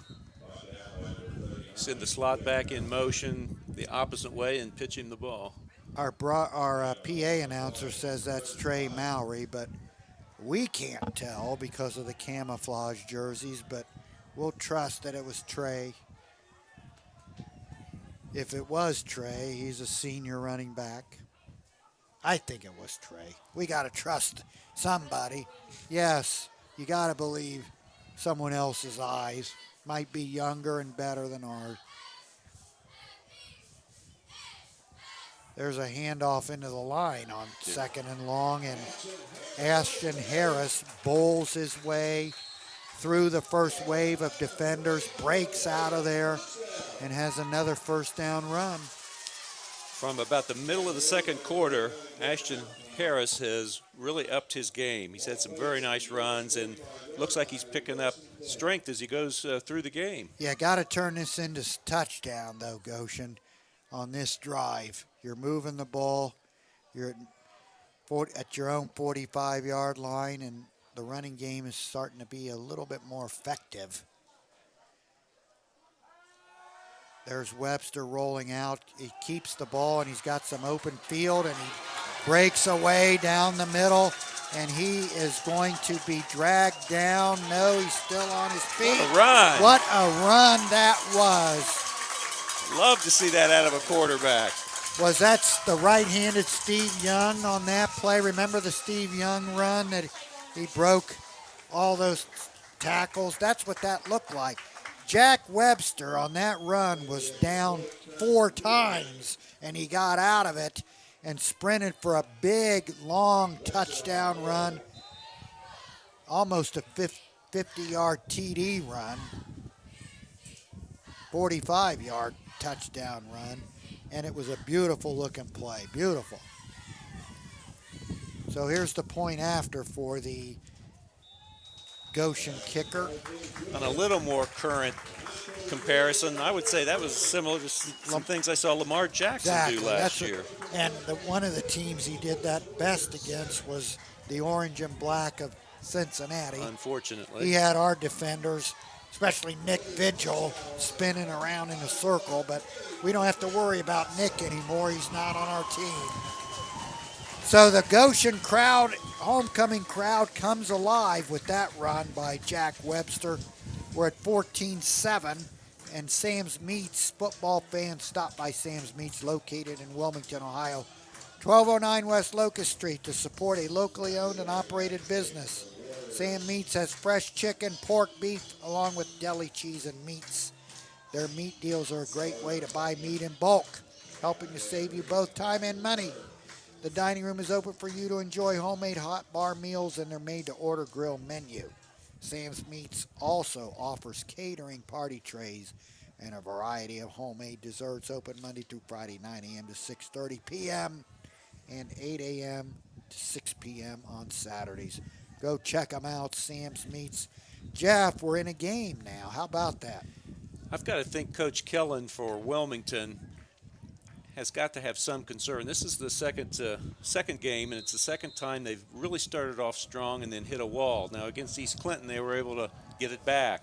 We'll see what happens here. There's a squib kick that's mishandled by Wilmington, and number 55, Big Brett Brooks, picks it up and basically corrals it out of bounds. So the momentum feels different. We hear the Goshen crowd cheering. The cheerleaders are fired up. The band was great at halftime, and we think like the mo has shifted here a little bit. Earlier you mentioned being happy to be at a high school football game, and of course you know me, this is one of my passions in life, but I've got to tell you, given the current situation, a high school football game is about the closest thing you're going to get to normal football that you're going to get. Of course, we're excited about the Bengals and Joe, but they're not going to have any fans in the stands. Nope. And we still don't have Buckeyes to root for. Nope, we don't. I think there's a chance we're going to get them, but we need some guys to say, I'm sorry, I made a mistake first before we can get to that. We'll talk about that as the game goes on. There's Kendall France, and he is stacked up, and the Goshen defense has come to life. So has the sideline, so has the fans. And we got a whole different kind of mood here at Goshen High School as we started the second half. So a long touchdown drive on a fantastic run by Jack Webster, and now the crowd is into it too, Jeff. And Goshen is no longer being handled up front. They are the ones that's putting a pound into Wilmington. So 2nd and 10, Wilmington, their first possession of the second half. Handoff Hibbert into the line. Thad Stuckey of the sophomore running back for Wilmington. So this is a big third down. Goshen wants to continue riding this momentum. They need a 3-and-out here. Let's see if Hibbert can make a play. This is a situation where talented quarterbacks are often called upon to make a play. Let's see what happens. Big third down. 3rd and about 5.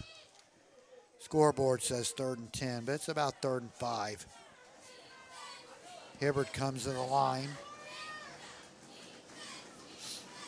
They keep it on the ground, and Thad Stuckey is going to be stacked up.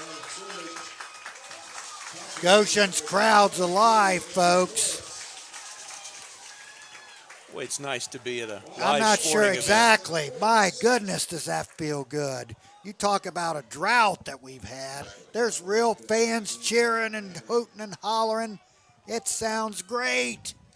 That's what we're about, America.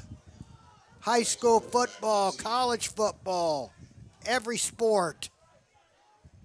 There's a punt. Goshen. Little muff, Yeah, but muff, did the right but thing. it's all right. He just recovered. pick it up. Stay there on the ground. We get a halftime score from the Clinton Massey Western Brown game. Clinton Massey 49, Western Brown 27.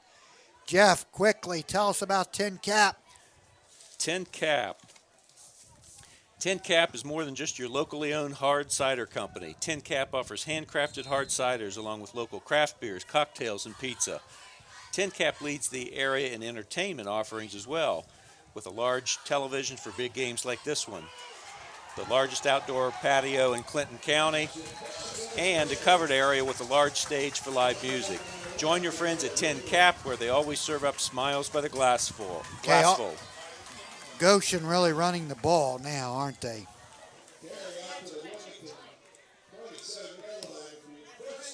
Hard to pick up the number, but an inside handoff goes for another long run by Goshen. The momentum and electricity of this game has changed dramatically from the first half. There's a run into the line by the Goshen runner, and let's see if we can spot the number. Who is it? A 9-yard run by the Goshen running back. Ashton Harris. Goshen's moving the ball now. It looks like, what are they doing different? They're running the ball. They are not doing anything fancy either. I don't see any pulling guards, or I see straight ahead blocking with some double teams at the point of attack. Doing a great job up front. And there's a pitch out on another second down run. Looks like it converts the first down again for Goshen. You talk about moving the ball. Goshen on the ground has really started to dominate. I think that was Trey Mowry, Tony. First and 10 from just outside the 10. Might be first and goal. It's hard to tell. Ashton Harris is tripped up. Now, the last time Goshen got down in this territory, they sputtered. Let's see what they do on this drive. Trailing 14-7, Wilmington leading coming up on the 6-minute mark of quarter number 3. But second and goal from the 11 I know is. Wilmington's tired defensively. It almost seems like a whole different vibe. I agree. Yes. Something has changed, and not sure what it is, but it's two different teams and two different ball games. There's a pitch to, what a nice tackle. What a great tackle by number 81, Carter Huffman. I'm not so sure Carter Huffman hasn't been the best athlete on the field Yes, the last I two think- two games we've seen. And there's an injured player down for Goshen, and everybody kneels, and it gets kind of quiet. So we got a player down. It's hard to see what number. The training staff of Goshen is out there with him. Both teams huddle up on their sidelines, and the hush has come to the field, so we're not sure the extent of the injury or even who it is yet, but looks like he's getting up. It's hard to tell who it is. Number 18, Joe Alvarado.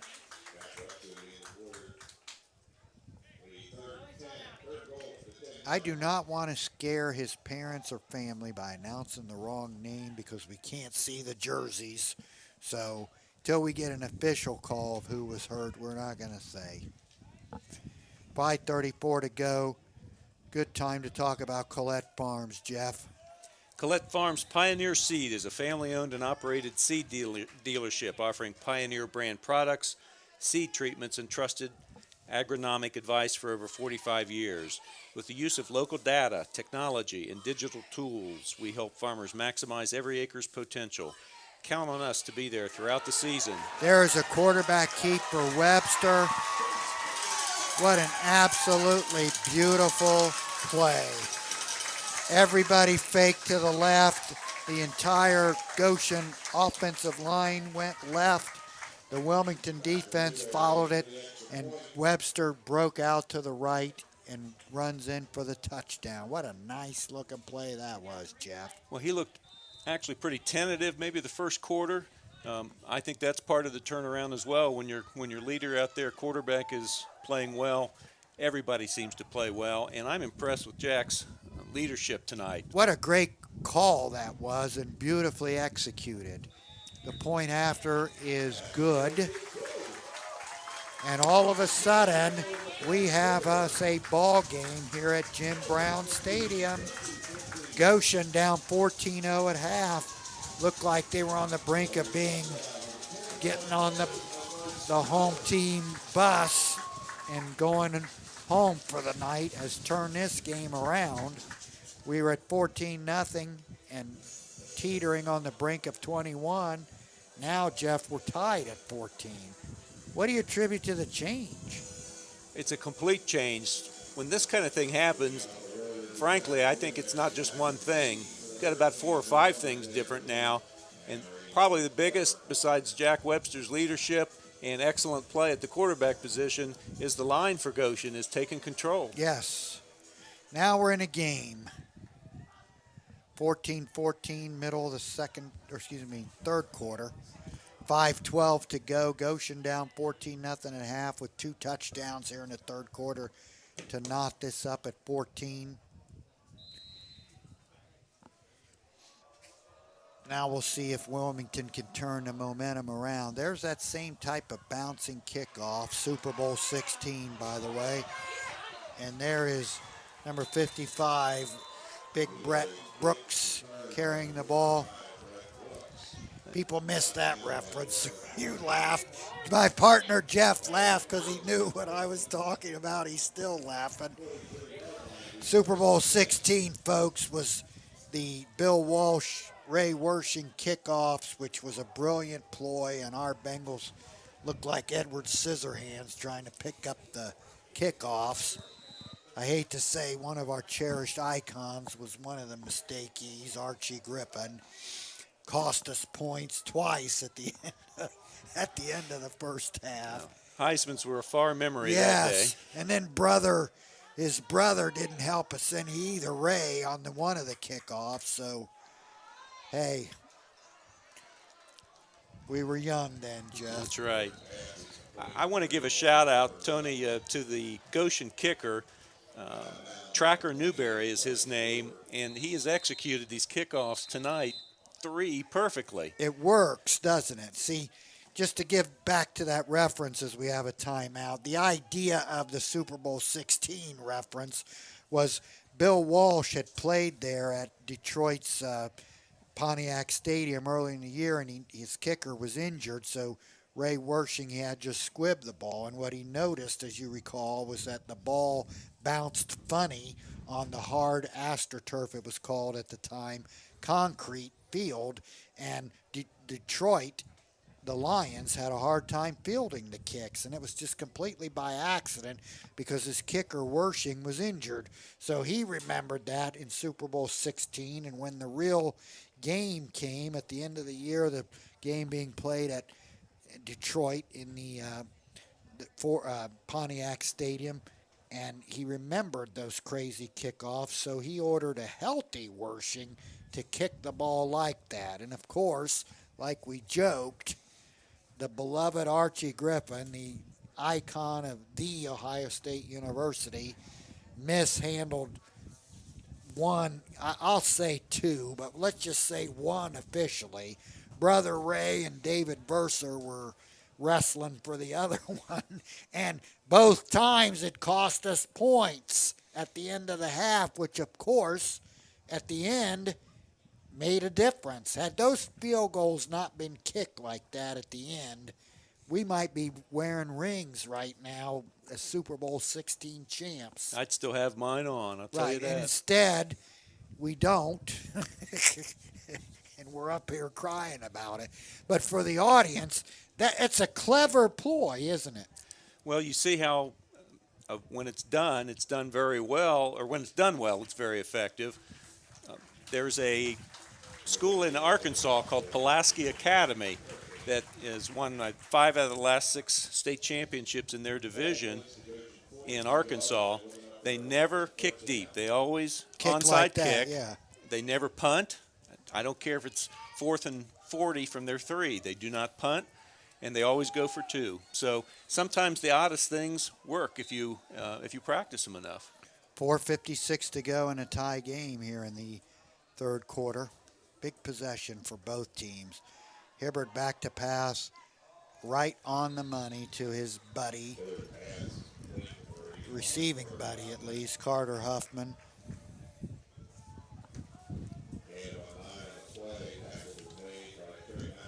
Second and short. What a nice looking call that was. Right. Beautifully executed. And a great call by Coach Killen to go back to Carter Huffman. The week 1 against East Clinton, he had 5 catches for 76 yards and a touchdown. And as we mentioned earlier, he's a great athlete. Yes. There's Hibbert looking to his left and completes to Jaden Tackett. Be his 3rd catch of the night. Peyton has had a nice game tonight, Jeff. I've got him at about, I believe he's 5 for 9 for 49 yards. And I'm going to guess that Peyton Hibbert, I'm just going to guess, we'll get an official ruling maybe sometime this year. I have a feeling that Peyton Hibbard, quarterback, was named after another Peyton, but we'll get that confirmed. There's a run by number 26, Thad Stuckey, and a big hole opens up. So Wilmington answers the drive by Goshen, 2 drives, and they're moving the ball here and trying to get the lead back. That's a sign of a good team, too, when you face adversity and you're able to turn it around. Well, as the year goes on and they play better and better teams, not saying Goshen is not, because they look very good here tonight, but you can't turn it on and off every week. There's Stuckey. Going to be marked just short of the end zone. Tony, I agree with you. This has been a beautiful drive, mixing the Yes. short passes with the runs. Gorgeous.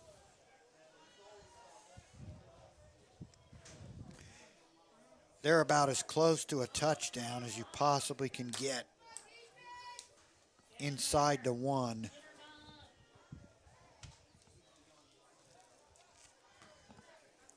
Second down inside the 1-yard line.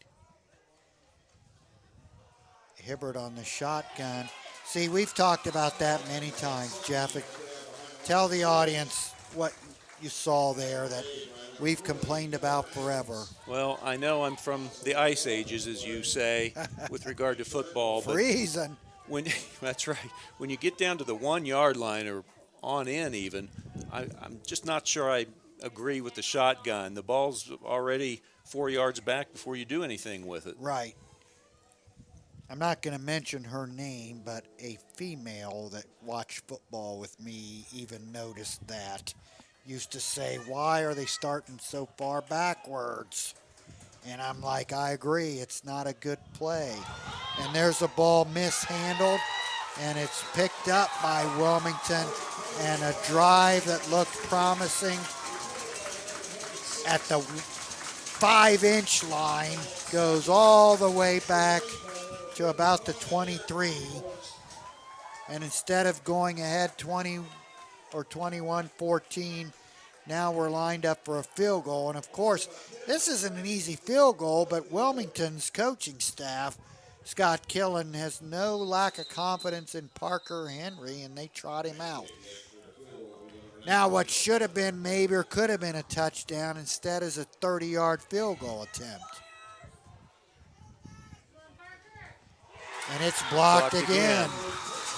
That is the second time that Parker Henry's kicks have been blocked. I really wish I could see that kid's number, because twice he has come hard off the his left edge, Goshen's left edge, and Wilmington's right, and I believe he's the one that got a piece of it both times. Now, we're not the coaching staff, and we're not the offensive coaching staff, but we must say that running the shotgun on 1st and 2nd and inches for a touchdown, I think you back yourself up, Jeff, and I don't think it's the right offensive call, and it blew up again for Wilmington. You're taking a snap 10 yards back, and so instead of being on the 1-inch line, you're on the 10.5-yard line. And you're not professionals that do this for a living. Yes. You're still kids. I and agree. I think you need to put the kids in the best position. I agree. I don't like to it. be successful. There's a first down carry and a fumble, but Goshen falls on it. Tony, I believe we have now a name for that blocker. Rusher, the kick rusher. blocker, Jacob Ulrey, number 23, a junior. That might be his second block. I think it is. He got his hands on the first one, too. My goodness, he's quick. Well, there's some blocking adjustment that the Goshen coaching staff has picked up on, because Parker Henry, the star kicker for Wilmington, has had 2 kicks blocked, and it looks like the same type of rush that accomplished both blocks. Again, this game is a game of ebbs and flows, football. Maybe basketball might be a little bit more ebbs and flows, but the game of football is an ebb and flow, momentum, back and forth type of game Wilmington driving all the way to the 1 foot line, basically, trying to go back to the lead. And of course, they go backwards on 2nd and 3rd down, get the field goal blocked, and Goshen averts the drive and keeps the score tied. What a turn of events all the way around. I'd have to go back and look at the film, but what struck me on both kicks was that it seemed like the snap was either a little high, it just didn't seem to come back real quick, and that gives Jacob, somebody as fast as him, time to come in off that corner. I think they're going to have to turn the wing, who protects the outside, turn him out instead of have him looking in, as typically is the case. John Roberts Excavating, located in Wilmington, is a family-owned business since 1998. They are specialized and experienced in general excavation, sewer, storm, grading, field tile, drainage, land clearing, ponds, demolition, and paving. Look us up on Facebook or call 937-382-1788 for a free estimate at John Robert Excavating. Like I said, they're almost reading my mind here because looking at this list of skills, I'm in need of every single one of those. So John Robert Excavating, one of our fine sponsors here, CampusNation.com, the YouTube channel of Campus Nation, 106.9 WZAA out of Jeffersonville. We start the 4th quarter here at Jim Brown Stadium at Goshen High School on homecoming night on the historic evening, September 11, 2020. 14 Wilmington, 14 Goshen. I'm Tony Mancuso doing the play-by-play. Jeff Merklin, State High School champion quarterback, High School Hall of Famer, college quarterback, coach, all-around football guy doing the color. Cameraman Joe Holdren and Dean Thompson. Sidney Phillips running the electric. There's Webster in trouble and throws it incomplete on 3rd, and it'll be 3rd down. Make it 4th down. It was a 3rd down pass, and it's incomplete. Huffman drops back for Wilmington. So Goshen stops the drive with a blocked field goal, but can do nothing with the ball as the quarter switched to quarter number 4, and there's the punt, and there's Huffman letting it roll and bounce. Wise decision, and is downed on the Goshen side of the field, Jeff. So Wilmington will have good field position starting this drive. Well, they've had a couple times tonight where they've had good field position. I'm not sure they've scored on those drives, but I think they need to turn it on here. Sam's Meats, football fans, stop by Sam's Meats located in Wilmington, Ohio at 1209 West Locust Street to support a family-owned and operated business. Sam's Meats has fresh chicken, pork, beef, along with deli cheese and lunch meats. Their meat deals are a great way to buy meat in bulk, helping you to save both time and money. The dining room is open for you to enjoy homemade hot bar meals, and they're made-to-order grill items. There's a completed pass. Sam's Meats also offers catering, party trays, and a variety of homemade desserts, open Monday through Friday, 9 a.m. to 6:30 and 8 a.m. to 6 p.m. on Saturdays. Go check out Sam's Meats. We got a 2nd and 3 now for Wilmington. 11:15 to go. 4th quarter, tie game, 14-all. Good to have a good game on a Friday night here. Hibbert hands the ball off to number 24, Thane McCoy, who hesitates and is stacked up. Probably no gain on that. Big play. 3rd and a long 3. Big play here for both teams, the Wilmington offense and the Goshen defense. when you're in a tie game, every third down is huge. If they don't get it here, I think you're going to see them go for it on fourth. Yeah, I given bet. the way this game's gone. I think so too.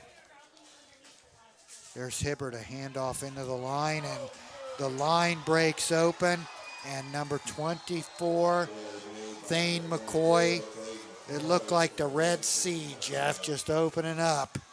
Fantastic speed, and again, hitting that gap and getting to the second level quickly before the defense can adjust and react, and he was gone.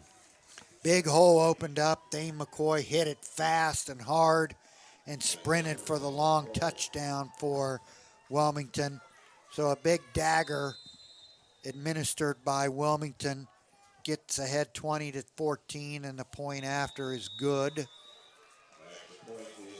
We're at 21-14. What a big play that was, Jeff. That was the same one I think he scored on earlier with the 23-yard run in the first half. Again, you spread out the defense. The defense reacted before the ball was snapped by moving the safety out. There was nobody really in the backfield, defensive backfield, to catch him. Right. Once you get past that first line, you're gone in that type of defensive setup. Correct. What do they call it? A cover zero? Well, I think you'd probably call it a cover one where Yeah. most of the people are playing man. Right. And so he had an open field. Once he broke through the line, he was gone. There was no deep safety to catch him. So we're at 21-14 now. Wilmington with the lead. 10-17 to go in the fourth quarter.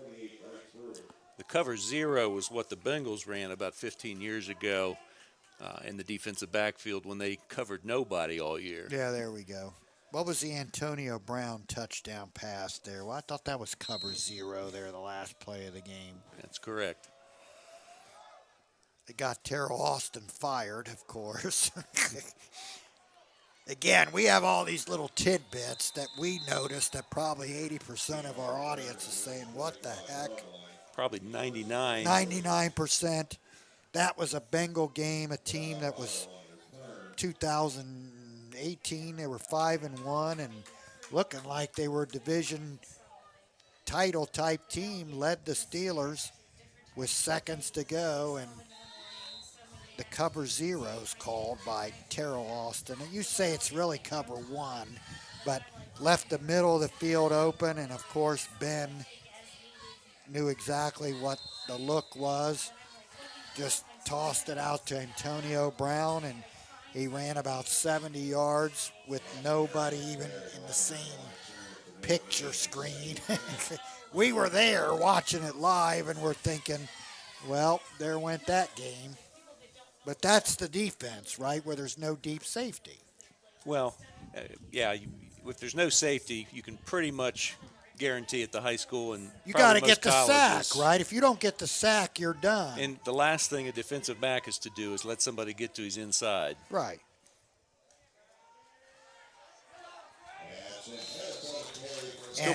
Still plenty of time for Goshen, though. Yeah, and- 9:23. Getting back to that same reference, the same thing happened on the touchdown run by Thane McCoy. Once you break through the line and there's no deep safety, you're gone.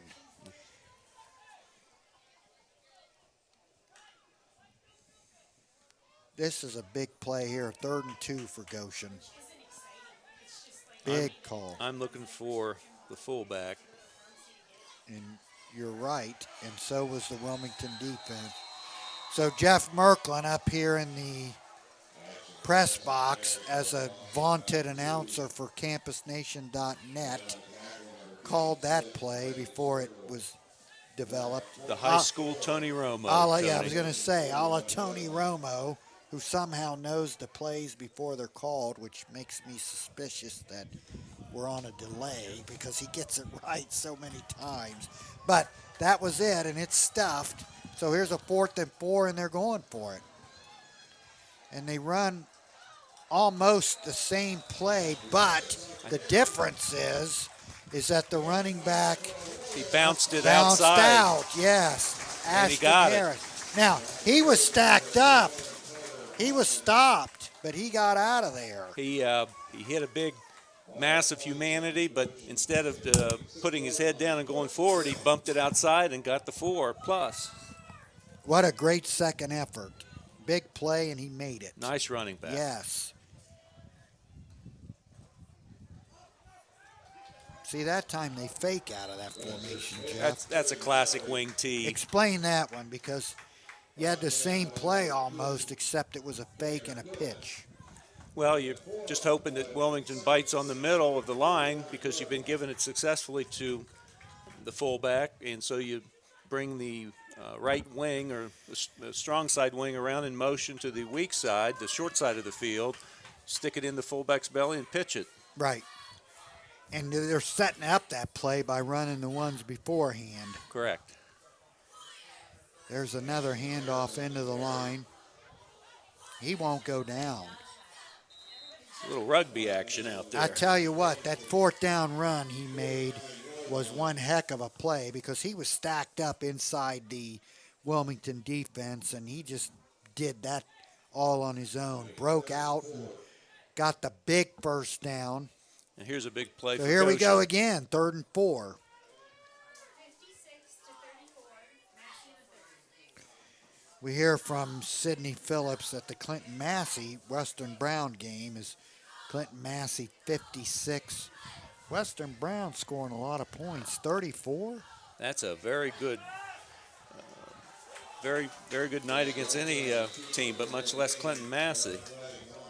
So flags everywhere on that 3rd down call.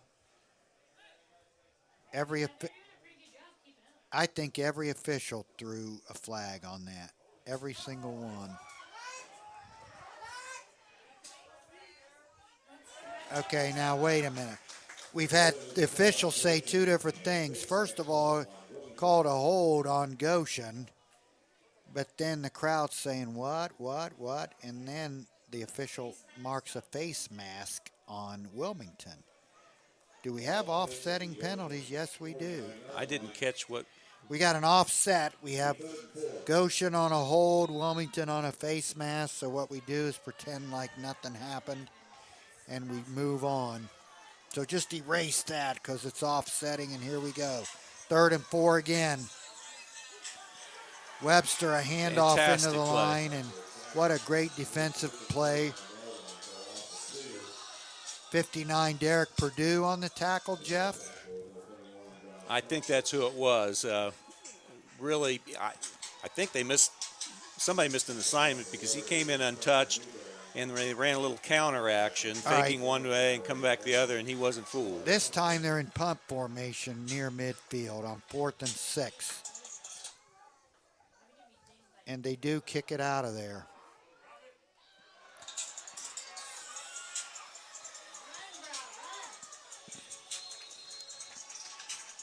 Where's that coming from? Tony, Western Brown, talking about the points they're scoring, they scored 62 in a win over Hillsborough the first week, 62-6, and they lost to New Richmond last week, 77-61. So I'm wondering if they don't have a state first team all-state quarterback or something down there. 77-61. Are you serious? My goodness. 5:45 to go here at Goshen High School. Wilmington holding on to a 21-14 lead. Again, we say this a lot, but big drive for both teams.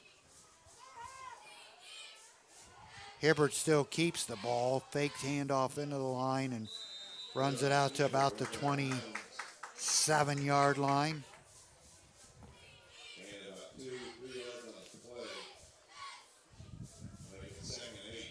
Goshen needs a stop here. And of course, Wilmington, a touchdown would put Goshen in a lot of trouble late in the game with 5:38 left, 4th quarter. Really, Tony, even with one first down, with the time at 5:38, that's going to make it tough for Goshen.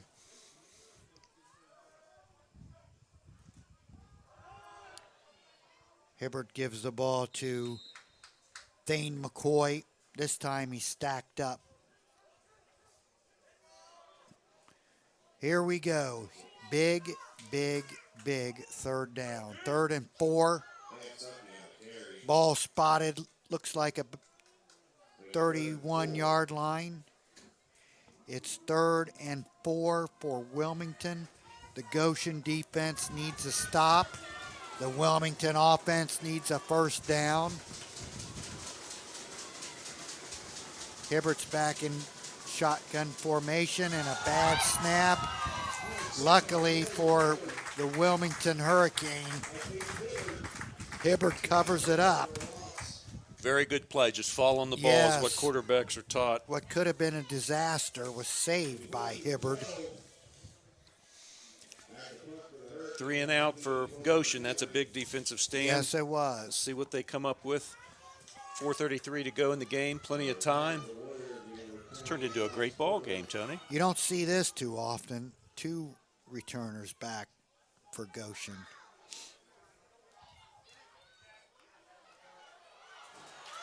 And he breaks out. Again, we can't get the numbers that quickly because of the camouflage jerseys. But the looks like number 18.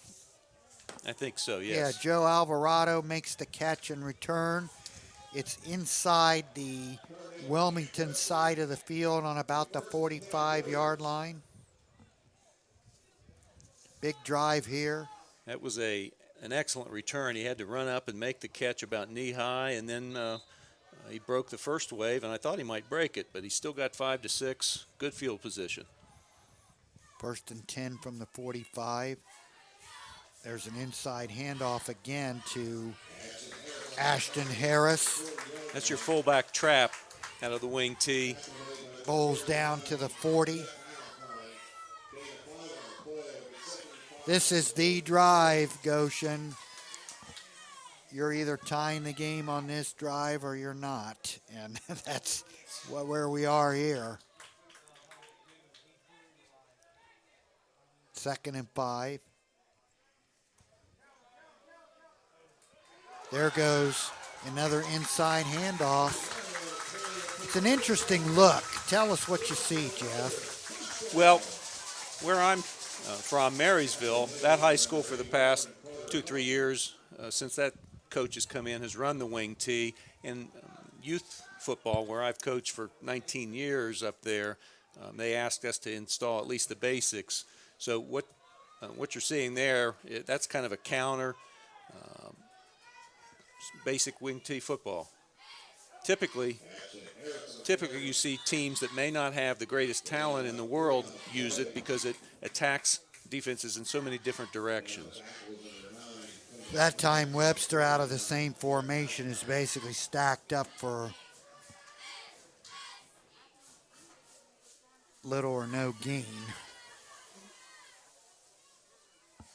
Clock says 2:51 left. 4th quarter. Wilmington holding on to a 21-14 lead. There's the same pitch, and it goes to, again, the numbers are a little bit slow because we can't tell with the camouflage, but it was a fake into the line and a pitch to the Goshen runner who is knocked out of bounds. He's got a cramp, Tony. He's out of the game. After a first down run with 2:39 to go. This is the drive of the game. Here we go again. Goshen at the 12, 1st and 10, 2:39 left. There's an inside handoff out of that same formation. It's tricky, and it's a little bit deceiving.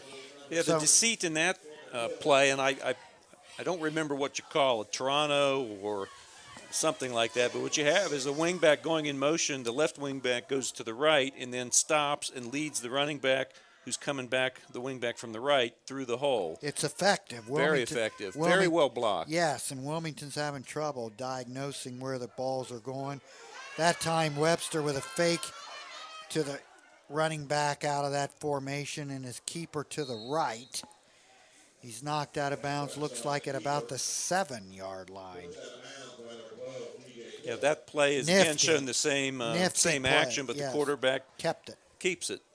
Nifty. I like that. And I really wish I could see the numbers for the kids that are lining up at wide receiver for Goshen, because the last couple plays, they have just been fantastic downfield blockers. A lot of people don't realize that's the most second most important part of a receiver's job is downfield blocking. That's what makes A.J. Green so good. Here we go, 3rd and 5 with the game on the line.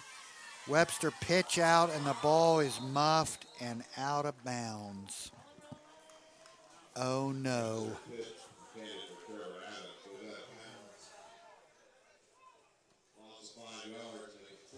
Well, that's a big play. 3rd and 5, and you go back 10 or 5. So now we're 4th and 10 from back at about their 13-yard line, and the game is on the line here. And there's going to be a timeout. No, it's a clock reset. All right. No timeout. Clock reset. 1:53 to go. Play clock.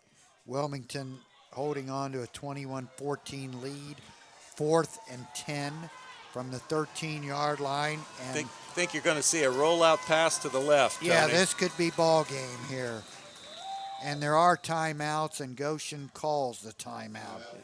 They're going to think twice about that because their sprint out passes, for the most part tonight, have not seen a lot of success. Tell us about Tin Cap quickly. Tin Cap. Tin Cap's more than just your locally owned hard cider company. Tin Cap offers handcrafted hard ciders along with local craft beers, cocktails, and pizza. Tin Cap leads the area in entertainment, offering large televisions for big games like this one, the largest outdoor patio in Clinton County with a covered area, and a large stage for live music. Join your friends at Tin Cap, where they always serve up smiles by the glassful. See you for live music Saturdays and trivia Thursdays at Tin Cap, located 59 West Sugar Tree Street in Wilmington. Colette Farms. Pioneer Seed is a family-owned and operated seed dealership offering Pioneer brand products, seed treatments, trusted agronomic advice for over 45 years, use of local data technology, digital tools, helping farmers maximize every acre's potential. Colette Farms, Pioneer Seed. 4th and 10, big play. You were right again, Tony Romo, and it's thrown into the end zone and picked off. And it's Carter Huffman going all the way back down the sideline, and he races out of bounds. Jeff Romo, Tony Merklin with that call, saw the formation before it unfolded, said we're going to a rollout pass to the left. What did they run, Jeff? Well, they did just what I thought they would do, but what they called was the receiver going back towards the middle of the field. So that made it a very difficult throw for Jack Webster. He's rolling left. He's right-handed. He has to get his body completely turned around and get the ball going opposite of the way he's running a little bit. And that's really a hard throw to make. Receiver was there for a moment, but it just didn't have enough zip on it. And you had that Carter Huffman, who's just a wonderful football player, come up and make the interception. And he gets the ball out to the 40. So there's Wilmington with 1:34 and a timeout called by Goshen. It'll be rough for Goshen since they called that their first timeout to set up that 4th down play. Now they only have 2 left with 1:32. I'm guessing that the earliest they'll get the ball back is with probably about 40 or 50 seconds. John Robert Excavating is located in Wilmington. It's a family-owned business since 1998. They are specialized and experienced in general excavation, sewer, storm grading, field tile, drainage, land clearing, ponds, demolition, and paving. Look them up on Facebook or call 937-382-1788 for a free estimate. That's John Robert Excavating. Back here at Goshen High School, the situation reset, 1:32 left, 2nd and 7 for Wilmington. They're leading 21-14 against the Goshen Warriors. Home field, homecoming game. 2nd and 7, big play here. Hibbert with a handoff, and Stuckey is tackled behind the line of scrimmage, and of course, Goshen uses their last timeout. Tony, that's a good time to talk about Sam's Meats again.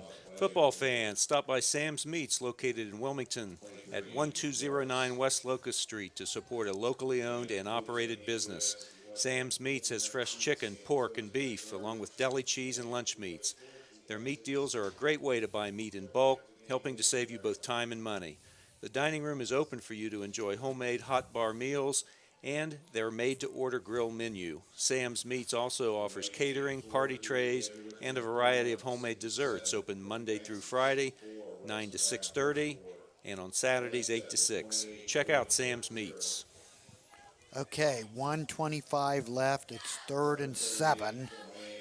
Wilmington trying to run out the clock. Goshen trying to get the ball back. Wilmington leading 21-14. 3rd and 8. Big play here. Big play. Hibbert with a handoff.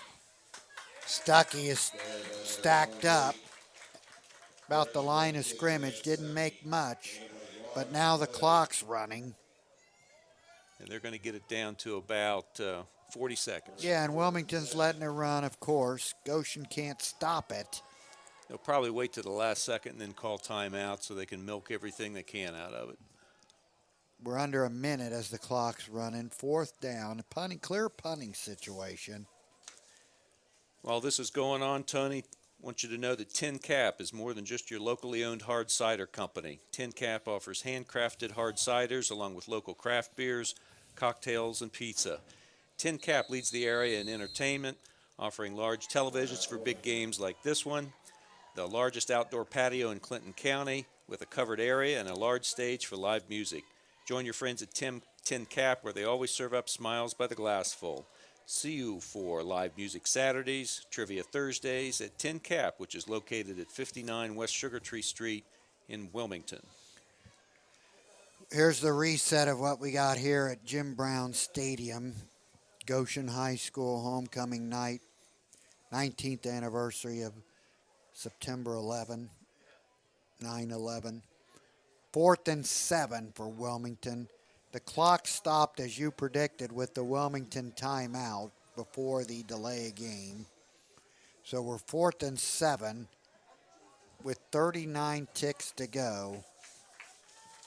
Wilmington needs a clean punt and get it out of there, and Goshen, of course, needs a return and a touchdown in 39 seconds to get this game to a potential overtime. And there is a good, strong kick that is fair caught by Goshen, or no. No, He gave a fair catch signal. that's the Arkansas catch it like you're fair catching it, but go. Yeah, again, I don't know if that was a planned play or not. It but was. Did you see that article against Arkansas against North Texas 2 years ago? Yeah, but that's not. This is Goshen and Wilmington. So I don't know if that was the same exact play or not. The kid, the returner for Goshen, looked like he wanted a fair catch, but maybe it was a planned play. It looked like it. Okay, if it was, which let's give him the benefit of the doubt, it was an outstanding call by the Goshen coaching staff because it advanced. The Wilmington kids fell asleep for a moment, and the Goshen return got him to the 48. So here's 28 seconds to go. It's game time here. Webster back to pass, throwing down the sidelines. Ooh. Oh, what an effort on the sidelines. Intended for number 28 for Goshen. That's Bryce Brewer. Webster rolling out and throwing it up in the air, and almost a fantastic catch over here by Bryce Brewer. That's that wheel route again, and it was perfectly thrown and kind of thrown just a little bit short so that the receiver, who can see it better than the defender, reached back, tried to get it. Would have been an Odell Beckham one-handed catch, but he just couldn't hold on. 21 seconds to go. 2nd and 10. Ball on the 47-yard line. Webster rolling out to his left again. Flushed out of the pocket, throws downfield, and the ball's caught, but I think it's caught out of bounds. Interesting that in this setup with the game on the line that all the passes are roll out lefts away from his strong side. Well, they're going to the open field. Yeah, that's what they're calling. Going to the open field, but it's against his natural throwing motion. Quarterback that hasn't thrown much the whole game and putting him in a tough spot. 13 seconds to go. It's 3rd and 10 now. If they have something with the tight end down the middle, I'm thinking that would work. 3rd and 10. Snaps on the ground. Webster flushed out. Does complete the pass, but it's going to go backwards. Loss of 7. It's a completion to Ashton Harris. But we go backwards with 6 seconds to go, and this will probably be the last play of the game. Trying to set up some kind of a screen, it looked like. Well, if you don't score here, I think we're done. I believe you're right. Yeah, so this is the game on the line. 1 play left. So the Goshen drive so far not moving down the field. They're facing a critical do-or-die 4th down. The first down's irrelevant here because if you pick it up, you're not going to have time anyway. You got to score on this play, period. Webster rolling out to his right. Fires it downfield. Ball up in the air. Oh! There you go. The one thing you did not want. And then you had another flag thrown about 5 seconds after the pass interference call back up the field. So okay, the ball thrown down the field, and I think we're going to have a pass interference. So the one-way Goshen stays in the game was exactly that, which is Webster rolling out to the right, looking deep downfield in desperation, throws the ball up for grabs. In high school, you don't get the length of the play. You only get the 15 yards. So in the pros, it would have been a little better play, but at least it gives us one more untimed down, and they got one more prayer. I don't know what that second flag was thrown for. It was way up the field, back towards midfield. Apparently they waved it off. Well, we want to do the same thing again. Just throw it up in the air down there and pray for a miracle. Webster back. He's at the 50, winds up, and there it goes. The ball's up in the air, and Wilmington, and guess who? Carter Huffman back as the deep safety with the end zone interception. Now, you couldn't ask for anything more there. It came down to one heave into the end zone, the classic Hail Mary that Webster fired it and got the ball to the end zone. But the Wilmington defenders were all back, and Carter Huffman, who, if we gave awards for Chevrolet Player of the Game, would get my vote. And if we gave 2 for scholarships to each school, I'd give the other one to Jack Webster. Yes. Who led that team